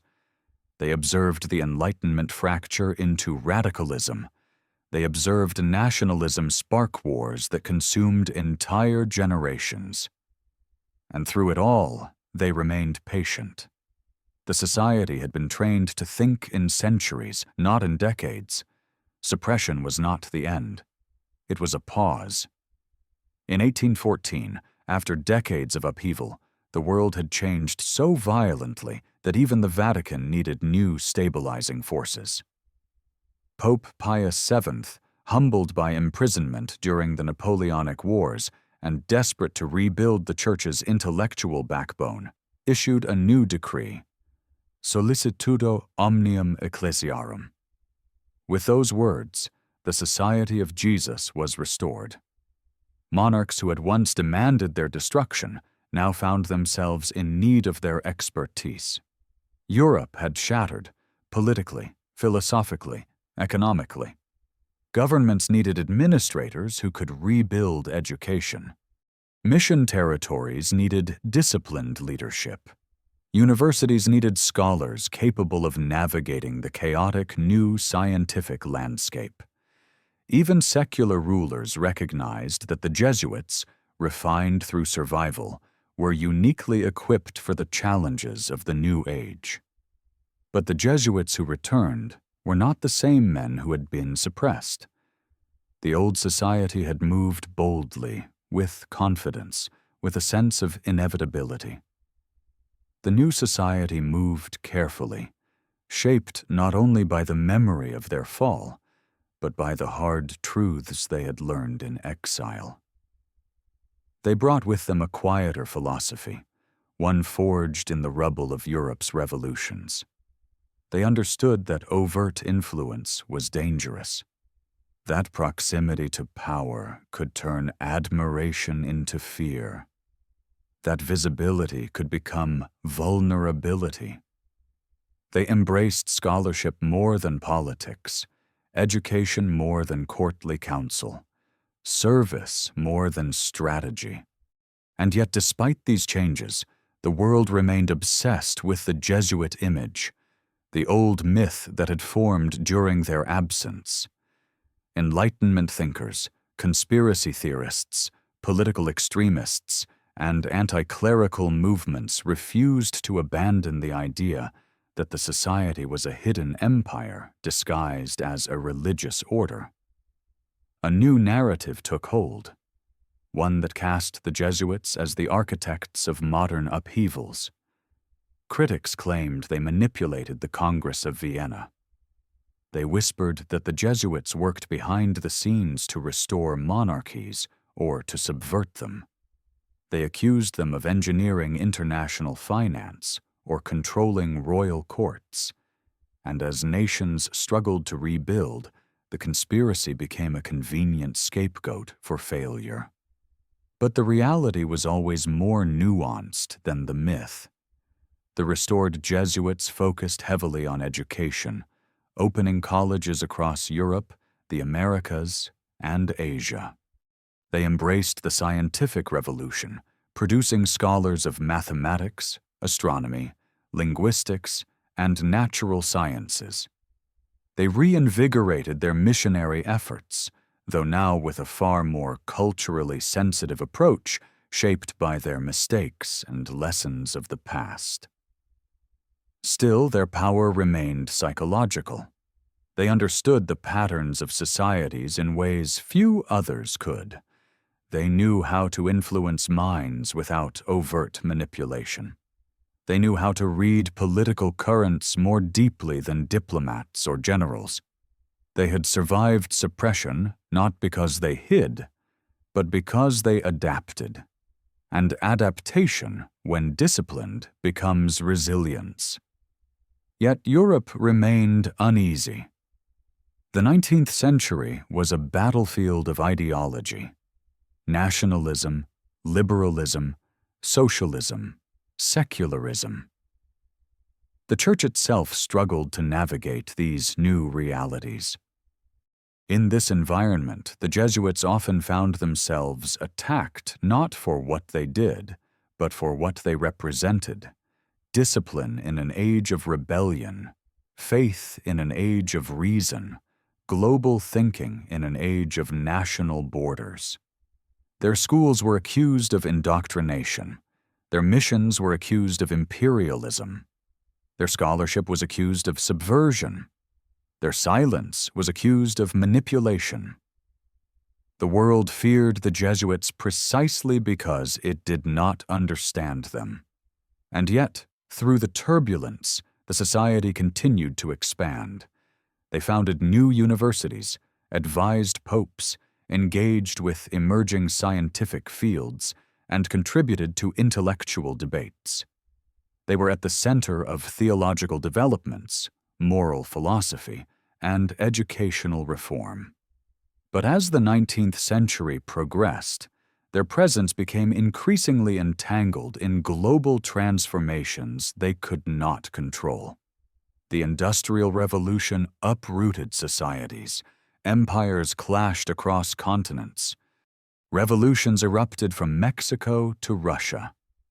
Modernity reshaped the world with a speed no ancient order could have predicted. The Jesuits, once feared for their supposed omnipresence, now struggled to navigate changes so rapid that old strategies became obsolete. They entered a world where information traveled faster than letters, where revolutions ignited overnight, where new ideologies demanded not obedience, but autonomy. Still, they adapted. They always adapted. Yet beneath the surface of this new era, the myth continued to evolve. With every step the Jesuits took, whether opening a university, advising a pope, publishing a treatise, the world watched them with a mixture of fascination and suspicion. Their movements were analyzed, exaggerated, twisted. Anti-Jesuit propaganda flourished across Europe and the Americas. Pamphlets depicted them as puppet masters, infiltrators, masterminds of religious or political conspiracies. The greatest irony of the 19th century was this: the Jesuits were accused of controlling a world that was rapidly slipping beyond anyone's control. In reality, the society was facing internal pressures of its own. The restored order was smaller, less wealthy, and more fragmented than before. It struggled to rebuild its global network. It struggled to regain unity after decades of exile. It struggled to balance tradition with the demands of an evolving world. But one truth remained unchanged.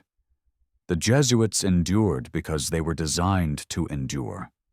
Their structure, their discipline, their intellectual rigor. These elements formed a foundation that outlasted empires. Part 7 closes at the threshold of the modern age, where the Society of Jesus stands transformed but unbroken. It is no longer the feared powerhouse that monarchs once tried to destroy, nor the global intelligence network critics imagined it to be. Yet it remains something far more enduring, a brotherhood forged from vision, silence, and unyielding purpose. In the chapters still ahead, the world will continue to reshape itself through wars, ideologies, and revolutions. And the Jesuits, watching as they always have, from classrooms, from missions, from libraries, from the edges of power, will navigate this shifting landscape with the same paradoxical mixture of humility and influence that has defined them since Ignatius first saw visions in the darkness of his wounded solitude.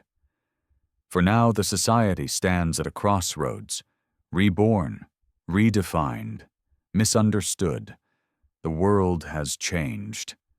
But the Jesuits remain, their legacy a long shadow stretching across history, a reminder that ideas endure even when empires fall, and that silence, when shaped by discipline, can be louder than any army. By the time the 20th century cast its long, trembling shadow over the world, the Jesuits had already lived through cycles of admiration, fear, suppression, and rebirth. They had watched monarchies fall, revolutions ignite, nations fracture, and ideologies churn like storms across the map of human history. And through each upheaval, the Society of Jesus adapted, sometimes slowly, sometimes with startling speed, but always with an eye fixed on something deeper than politics, the shifting architecture of the human soul. The modern age did not simply challenge empires or doctrines, it challenged meaning itself. Industrialization transformed cities into steel jungles where human lives became statistics. Science redefined the universe with revelations that stripped comfort from old certainties. Nations erupted in wars that scarred generations. In this violent rearrangement of the human condition, the Jesuits found themselves thrust into a world more chaotic and more interconnected than any they had ever navigated. They were ready for it. The 19th century Restoration had strengthened them intellectually, but weakened their political footprint. They no longer stood at the center of royal courts or confessional chambers where kings whispered their secrets. They no longer held a semi-mythical role as puppet masters or invisible advisors to monarchs. Yet what they lost in political proximity, they regained in global relevance. The world had become an enormous classroom, fractured, uncertain, desperate for meaning. And the Jesuits, teachers by nature and training, stepped into that classroom armed with centuries of philosophical rigor, cultural experience, and resilience born from persecution. But the 20th century was not simply a battlefield of ideas, it was an inferno. The First World War shattered Europe's illusion of progress. Millions died for lines drawn on maps by old men who no longer understood the world they governed. Young soldiers marched into trenches believing in patriotism and emerged believing only in survival. Empires collapsed, monarchs fled, borders shifted like mirages. Jesuits served on both sides of the conflict, not as soldiers but as chaplains, medics, and counselors. They held dying boys in their arms. They witnessed the spiritual decay that erupted when industrialized violence met human vulnerability. Letters from Jesuit chaplains revealed a world numb with disillusionment, a generation stripped of belief, a Europe stumbling away from its own soul. After the war, the Jesuits recognized a truth that governments could not confront. Europe was now mentally fragmented. Faith had collapsed. Meaning had become fluid. Nations rebuilt their structures, but the internal architecture of their citizens was in ruins. Into this psychological void stepped ideologies that promised certainty: communism, fascism, nationalism. These new movements were hungry, fervent, uncompromising, and hostile to any authority that competed for hearts and minds. The Jesuits were not merely observers of these changes, they were targets. In Soviet Russia, religion was declared an enemy of the revolution. Jesuit priests were imprisoned, exiled, executed, or forced into underground ministry. Churches were converted into storage facilities. Sacred texts were burned. Seminaries were dismantled. The society's intellectual influence, which once thrived in Russia under Catherine the Great, was now seen as a threat to ideological purity. Across Germany and Italy, emerging fascist regimes saw Catholic orders with suspicion. The Jesuits, with their global connections and intellectual independence, were considered particularly dangerous. Nazi propaganda painted them as infiltrators. Goebbels's ministry produced distortions of Jesuit history, twisting past myths into contemporary accusations. Libraries were raided. Schools were restricted. Jesuit journalists were harassed or imprisoned. Yet the society survived, because survival was already part of its DNA. Jesuits reorganized quietly, forming networks of resistance across occupied territories.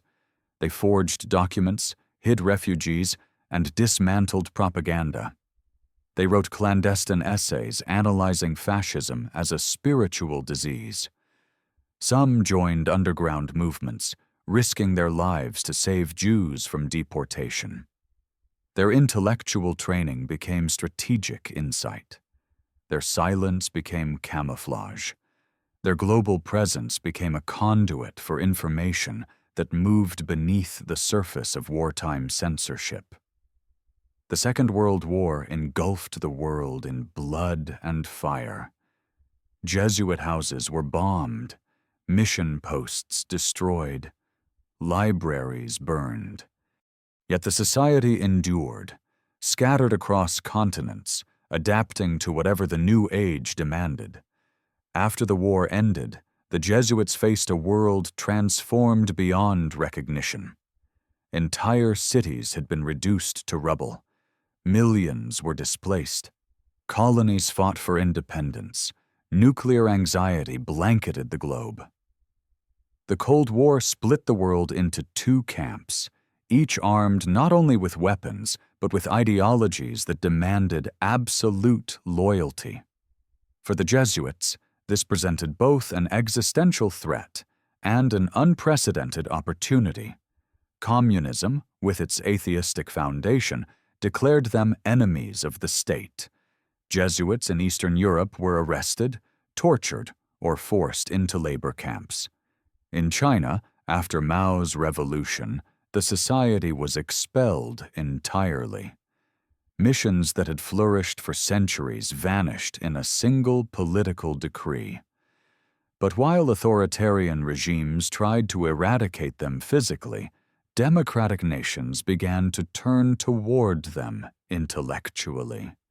In universities, Jesuit scholars became voices of moral inquiry, examining the philosophical roots of totalitarianism, technology, and human dignity. In seminaries, they re-examined theology through the lens of modern suffering. In classrooms, they taught future leaders to think critically in a world drowning in propaganda and fear. However, the most significant transformation came from an unexpected place, within the Church itself. The Second Vatican Council, convened in the 1960s, redefined the Church's relationship to the modern world. It encouraged engagement with science, social justice, and non-Christian religions. These were spaces the Jesuits had already spent centuries exploring. The Council did not reshape the Jesuits. The Jesuits helped reshape the Council. Their theologians wrote influential documents. Their scholars debated the meaning of modernity. Their missionaries pushed for cultural understanding rather than forced conversion. But this new openness also divided them. Some Jesuits embraced radical interpretations of social justice, aligning themselves with liberation theology in Latin America, an approach that blended spirituality with political activism on behalf of the poor. Others feared this movement strayed too close to Marxism and risked turning faith into political ideology. The society found itself at war with itself. In El Salvador, Jesuit professors at the University of Central America became outspoken critics of military violence, Some were murdered by death squads. In South Korea and the Philippines, Jesuits joined pro-democracy movements. In India, they worked among the lowest castes. In Africa, they documented the trauma left by colonial rule. But these efforts were not universally praised. Some bishops accused the Jesuits of abandoning doctrine for activism. Some conservative Catholics viewed the order as too progressive. Governments accused them of stirring unrest. Once again, the Jesuits became mirrors onto which the world projected its fears, hopes, and conflicts. Yet even within these storms, their influence never diminished. It simply recalibrated. The 21st century arrived with new challenges: globalization, digital communication, climate anxiety, social dislocation. And the Jesuits responded with a familiar mixture of scholarship, silence, strategy, and service. They founded universities that redefined modern education. They became leading voices in ethics, economics, psychology, and philosophy. They built research centers dedicated to peace studies, migration, and human rights. They used technology to reach audiences their predecessors had only dreamed of. Still, the myth did not die. In online forums and political speeches, the old conspiracies were resurrected. Accusations of manipulation, infiltration, secret agendas. Some groups resurrected the medieval fear of the Black Pope, the superior general, as a hidden puppeteer pulling global strings. Others revived tales of Jesuit infiltration in governments, intelligence agencies, or scientific institutions. But these myths said more about the world than about the society. The modern age, flooded with information yet starved of wisdom, needed someone to blame. And the Jesuits, with their long shadow, disciplined silence, and intellectual mystique, made the perfect target. Yet beneath the noise of conspiracy and fear, the real story was quieter and infinitely more profound. The Jesuits had become something the early society could never have imagined: custodians of global dialogue. They were scholars, teachers, bridge builders, psychologists, theologians, scientists, journalists, advisors, and cultural interpreters. They had become part of the architecture of thought that shaped the planet's intellectual evolution. But influence, even when benevolent, is never safe. And the 21st century, with its fractured ideologies and rising extremism, once again placed the Jesuits in a dangerous position. In some nations, they were celebrated for defending democracy and human rights. In others, they were attacked for challenging political corruption. In some religious circles, they were applauded for embracing science and interfaith dialogue. In others, they were condemned for being too progressive. The Jesuits had entered a new age, one where the battlefield was not land or doctrine, but information itself.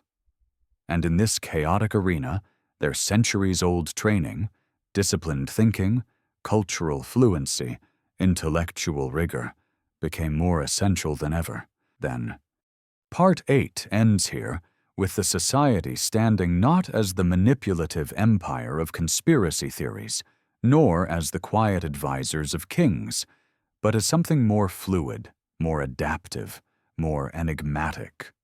A brotherhood that survived every age by learning from it, absorbing its contradictions, and returning to the world with new forms of influence that did not rely on secrecy, but on understanding.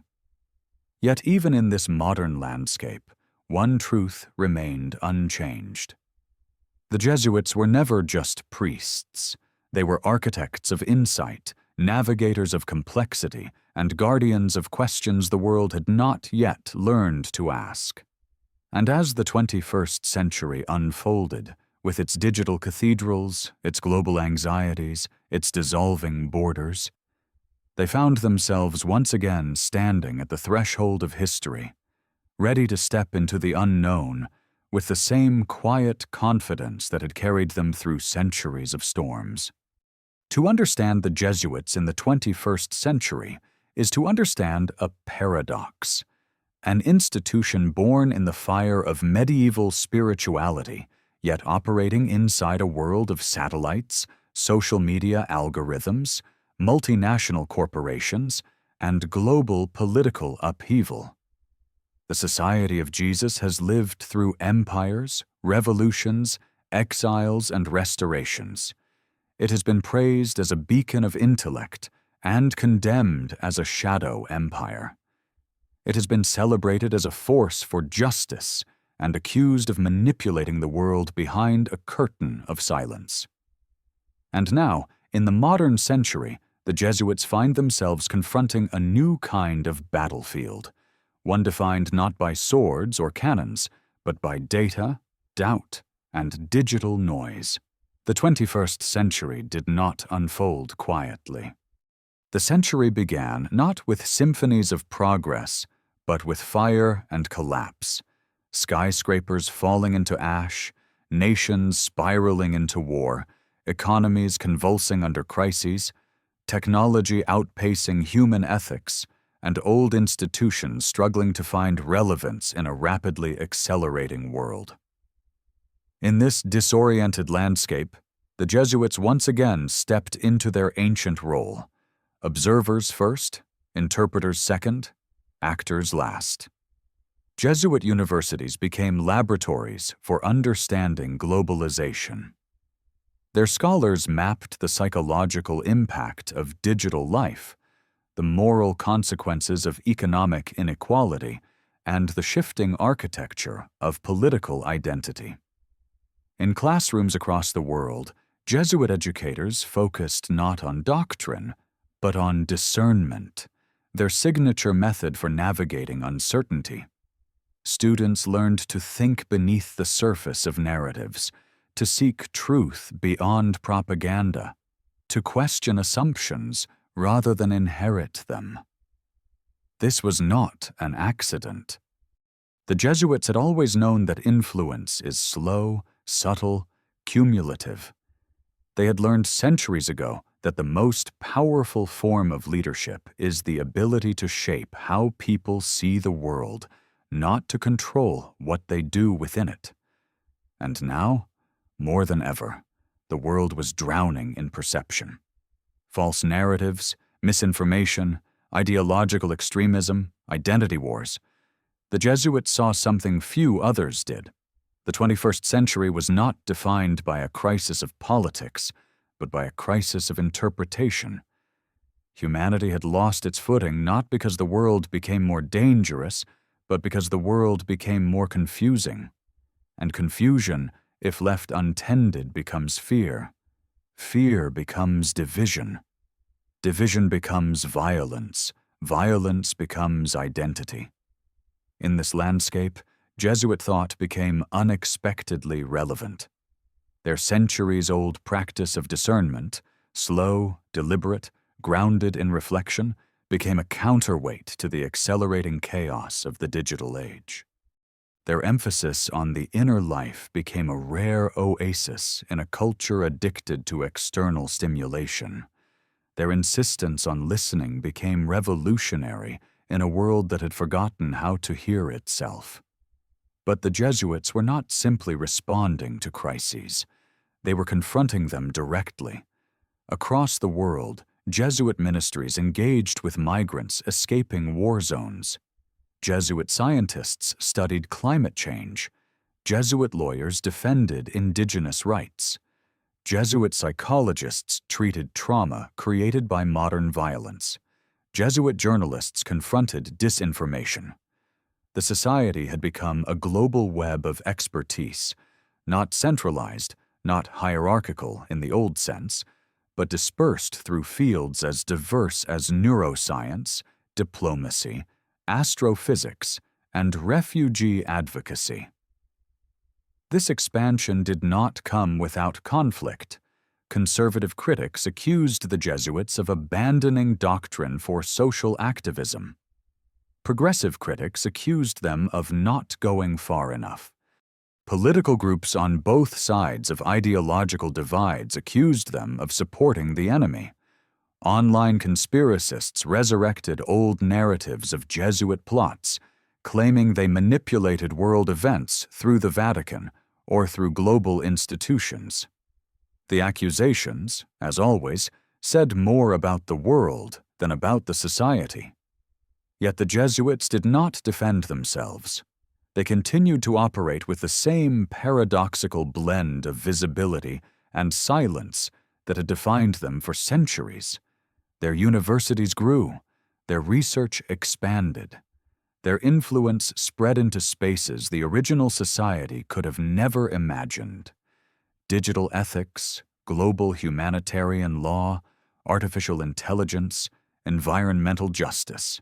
Still, one transformation stood above the rest. For the first time in history, a Jesuit became Pope. When Jorge Mario Bergoglio, Archbishop of Buenos Aires, was elected Pope Francis in 2013, the world gasped. It was as if a forbidden line had been crossed. The Society of Jesus had always avoided the papacy intentionally. Ignatius himself had forbidden Jesuits from seeking high ecclesiastical office. Yet here was a Jesuit sitting on the throne of St. Peter, redefining Catholicism through the lens of humility, dialogue, mercy, and global justice. His papacy was not merely symbolic, it was seismic. The Jesuit way of proceeding, the synthesis of contemplation and action, the preference for marginalized voices, the refusal to cling to rigid ideologies, became part of global religious discourse. Pope Francis challenged the Church to confront structural injustice, environmental destruction, clerical corruption, and the spiritual emptiness produced by unchecked consumerism.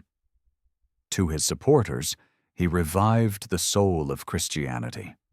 To his critics, he became a polarizing figure accused of being too political or too progressive. To conspiracy theorists, his Jesuit identity reignited old fears of a hidden agenda. Yet Francis was simply doing what the society had always done, reading the signs of the times with discernment and responding with courage, even when it carried a cost. But behind this new global visibility, deeper challenges remained. The 21st century was not gentle. Climate change displaced millions. Nationalist movements rose with ferocity. Democracies wavered. Economies became precarious. Technology infiltrated every corner of life, reshaping attention, identity, and even human relationships. The Jesuits recognized that the world was once again entering a threshold moment, the kind that reshapes civilizations. Their writings grew more urgent, their research broadened, their ministries expanded into areas once considered secular: digital addiction, ethical AI, political polarization, structural racism, economic violence. They understood something vital. The human crises of this century were spiritual crises in disguise. Depression, loneliness, radicalization, consumer despair. These were not merely psychological conditions, but symptoms of a world that had lost its inner compass. And yet, the Jesuits were not immune to the turmoil they sought to heal. Their own order was aging in many countries. Vocations declined in Europe and North America. The centers of Jesuit vitality shifted to Africa, Asia, and Latin America. The society had to rethink its structure, its strategy, and its identity for a world where institutions no longer commanded trust simply by existing. They responded not by retreating, but by reinventing. Again, they built lay-led institutions, They partnered with secular organizations. They trained new generations of thinkers, activists, theologians, scientists, and educators. They embraced digital platforms not as threats, but as mission fields. Their schools adapted curricula to teach media literacy, ethical reasoning, environmental responsibility, and intercultural dialogue. And yet, in the midst of this reinvention, their deepest trait endured: the ability to hold tension without losing clarity. They held the tension between tradition and innovation, between faith and reason, between contemplation and action, between individual conscience and communal mission. This capacity, forged through centuries of suppression, exile, and renewal, allowed them to navigate a world where everything was changing and nothing felt stable. But the modern world, in its hunger for narratives, continued to cast them in roles they never claimed. Some saw them as heroes, some as villains, some as relics, some as visionaries, some as masterminds, some as troublemakers. And through it all, the society continued walking quietly through the noise, teaching, listening, healing, questioning, enduring. Part 9 ends in the quiet center of this confusion, with the Jesuits standing on the threshold of a future that is both exhilarating and terrifying. They are no longer the feared confessors of kings, nor the exiled victims of monarchs, nor the whispered specters of conspiracy, nor the architects of global missions. They have become something more subtle, more complex, more deeply woven into the fabric of modern humanity. They are interpreters of uncertainty, agents of discernment, builders of spaces where meaning can survive the storms of modernity. And as the world moves toward crises yet unseen, from artificial intelligence reshaping thought to ecological collapse reshaping survival, the Jesuits stand poised once again to enter the unknown with the same paradoxical blend of humility and influence that has marked them for nearly 5 centuries. Their journey is not finished. Their story is not resolved. The final part awaits, where all the shadows, myths, histories, and transformations converge into the question that has hovered over the Society of Jesus since the moment Ignatius first felt the world shift beneath him. What does it mean to influence a world that no longer believes in influence? History rarely ends with clarity. It ends with questions, ones that echo into the future long after the last page is written. And so it is with the Jesuits. Their story, stretching across nearly 5 centuries, resists tidy conclusions. It is a labyrinth of brilliance and controversy, sacrifice and suspicion, devotion and misunderstanding. To trace the Society of Jesus from Ignatius's shattered leg to the digital age is to walk through the corridors of human ambition, fear, intellect, and transcendence.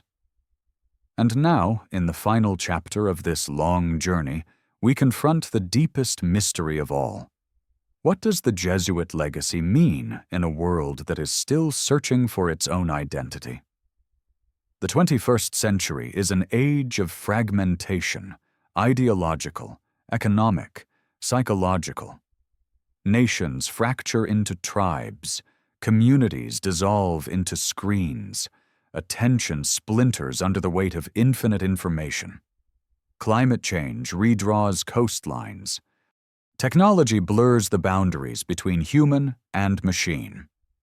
The old anchors, religion, culture, tradition, no longer hold as firmly as they once did. In this swirling disorientation, new spiritual hunger emerges. People crave meaning but distrust institutions. They crave purpose but reject authority. They crave truth but drown in narratives. And here, Amid this strange cultural twilight, the Jesuits continue moving with that paradoxical grace, a blend of old-world discipline and adaptive intelligence that has allowed them to survive eras that obliterated kingdoms. Their influence no longer resembles the dramatic peaks of earlier centuries. No kings whisper to them in confessional chambers. No monarchs tremble at their intellectual reach. No empires rise or fall based on their global letters.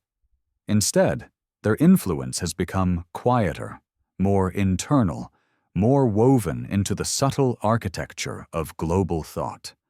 Jesuit universities shape minds around questions rather than answers. Jesuit theologians challenge the Church to confront injustice, poverty, and ecological collapse.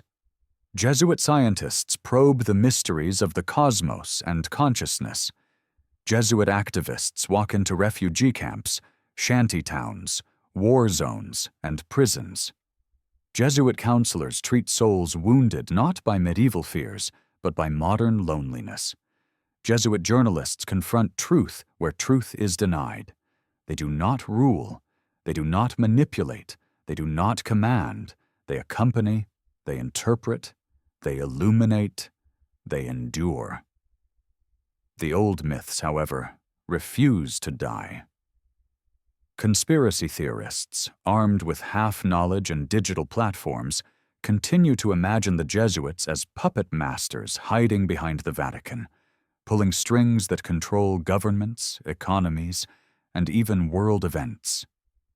They recycle centuries-old accusations, political infiltration, secret influence, global manipulation. They weaponize the society's silence, mistaking its discipline for duplicity.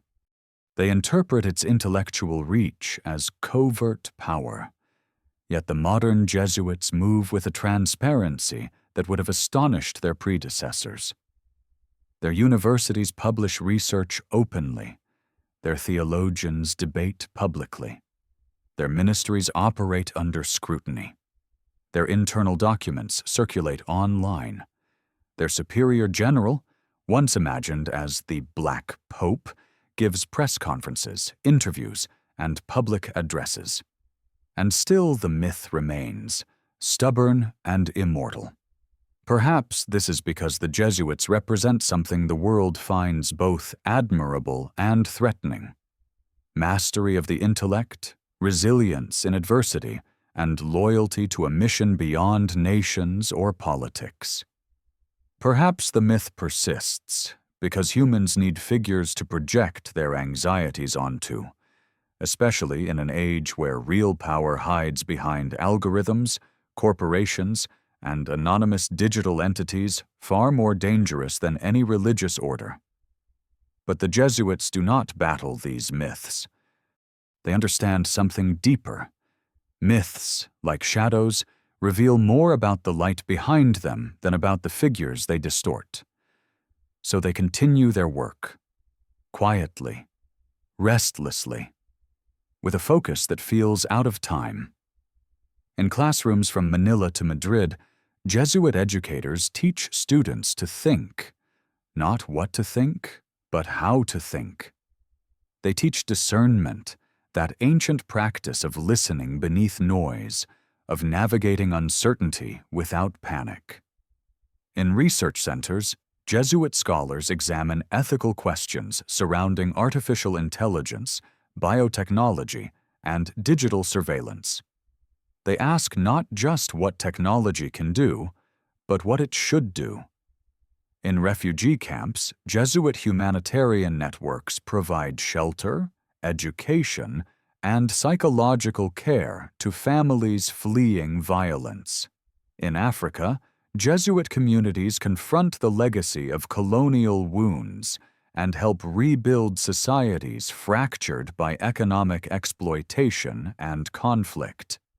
In Latin America, they support indigenous rights movements and defend vulnerable communities from political violence. In Asia, they engage with interfaith dialogue, navigating the delicate balance between ancient traditions and modern pressures. Their work has become global in a way previous centuries could never have imagined. Not because they seek power, but because the world's wounds demand witnesses willing to enter them without fear. Yet even as they engage with the challenges of modernity, the Jesuits face internal struggles. The order is aging in Europe. Vocations decline in the West even as they rise in Africa and Asia. Cultural differences challenge unity. The demands of modern ministry strain the old structures. The society must constantly reinvent itself without losing the core of what makes it distinct. Disciplined intellect, spiritual depth, global vision, and a mission rooted in service rather than control. Some critics say the Jesuits have become too progressive. Others claim they remain too conservative. Some accuse them of bending to secular culture. Others accuse them of resisting necessary change.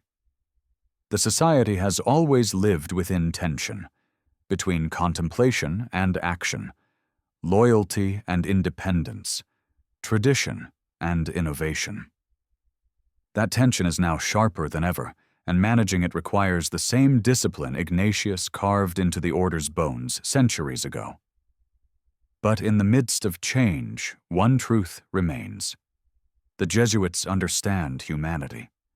They have studied it in palaces and prisons, jungles and deserts, classrooms and war zones. They have listened to kings confess sins and to peasants confess despair. They have studied cultures with anthropologist precision and hearts with the sensitivity of spiritual guides. They have observed how power rises and how it collapses, how ideology ignites and how it burns out, how humans search for meaning, even in the ashes of their own destruction. This understanding gives them a vantage point few institutions possess. They are not prophets, but they recognize patterns. They are not kings, but they recognize forces. They do not claim to control history, but they understand the architecture of its movements. And now, as the world enters an era defined by existential challenges, climate breakdown, mass migration, digital dependency, political extremism, and the rise of artificial intelligence, the Jesuits find themselves uniquely positioned to interpret what it means to be human in a time when humanity itself feels unstable. Part 10 becomes not an ending, but a meditation. What is the legacy of the Jesuits? What remains after centuries of storms, suppressions, myths, and reinventions? Perhaps the answer lies not in their controversies, nor in the conspiracies that swirl around them, nor even in their intellectual accomplishments, but in their persistence. The Jesuits endured because their mission was never tied to power. Power rises and falls. Thrones crack. Nations collapse. Ideologies burn themselves out. But the human search for meaning remains constant, and the Society of Jesus built itself around that search. Ignatius understood that the human soul is a battlefield larger than any empire. He understood that shaping a mind can shift the course of history more effectively than shaping an army. He understood that silence, when disciplined, becomes clarity. He understood that influence, when rooted in purpose, becomes legacy. The world changed. The Jesuits changed. But the core remained. A group of men committed to understanding the deepest motions of the human spirit and to guiding the world, carefully, humbly, intelligently, through its own storms. And so the final image is not one of power or intrigue, but of endurance. A Jesuit, somewhere in the world, sitting across from a young student asking questions no textbook can answer. Another walking through a refugee camp at dawn, holding hands with a child who has lost everything.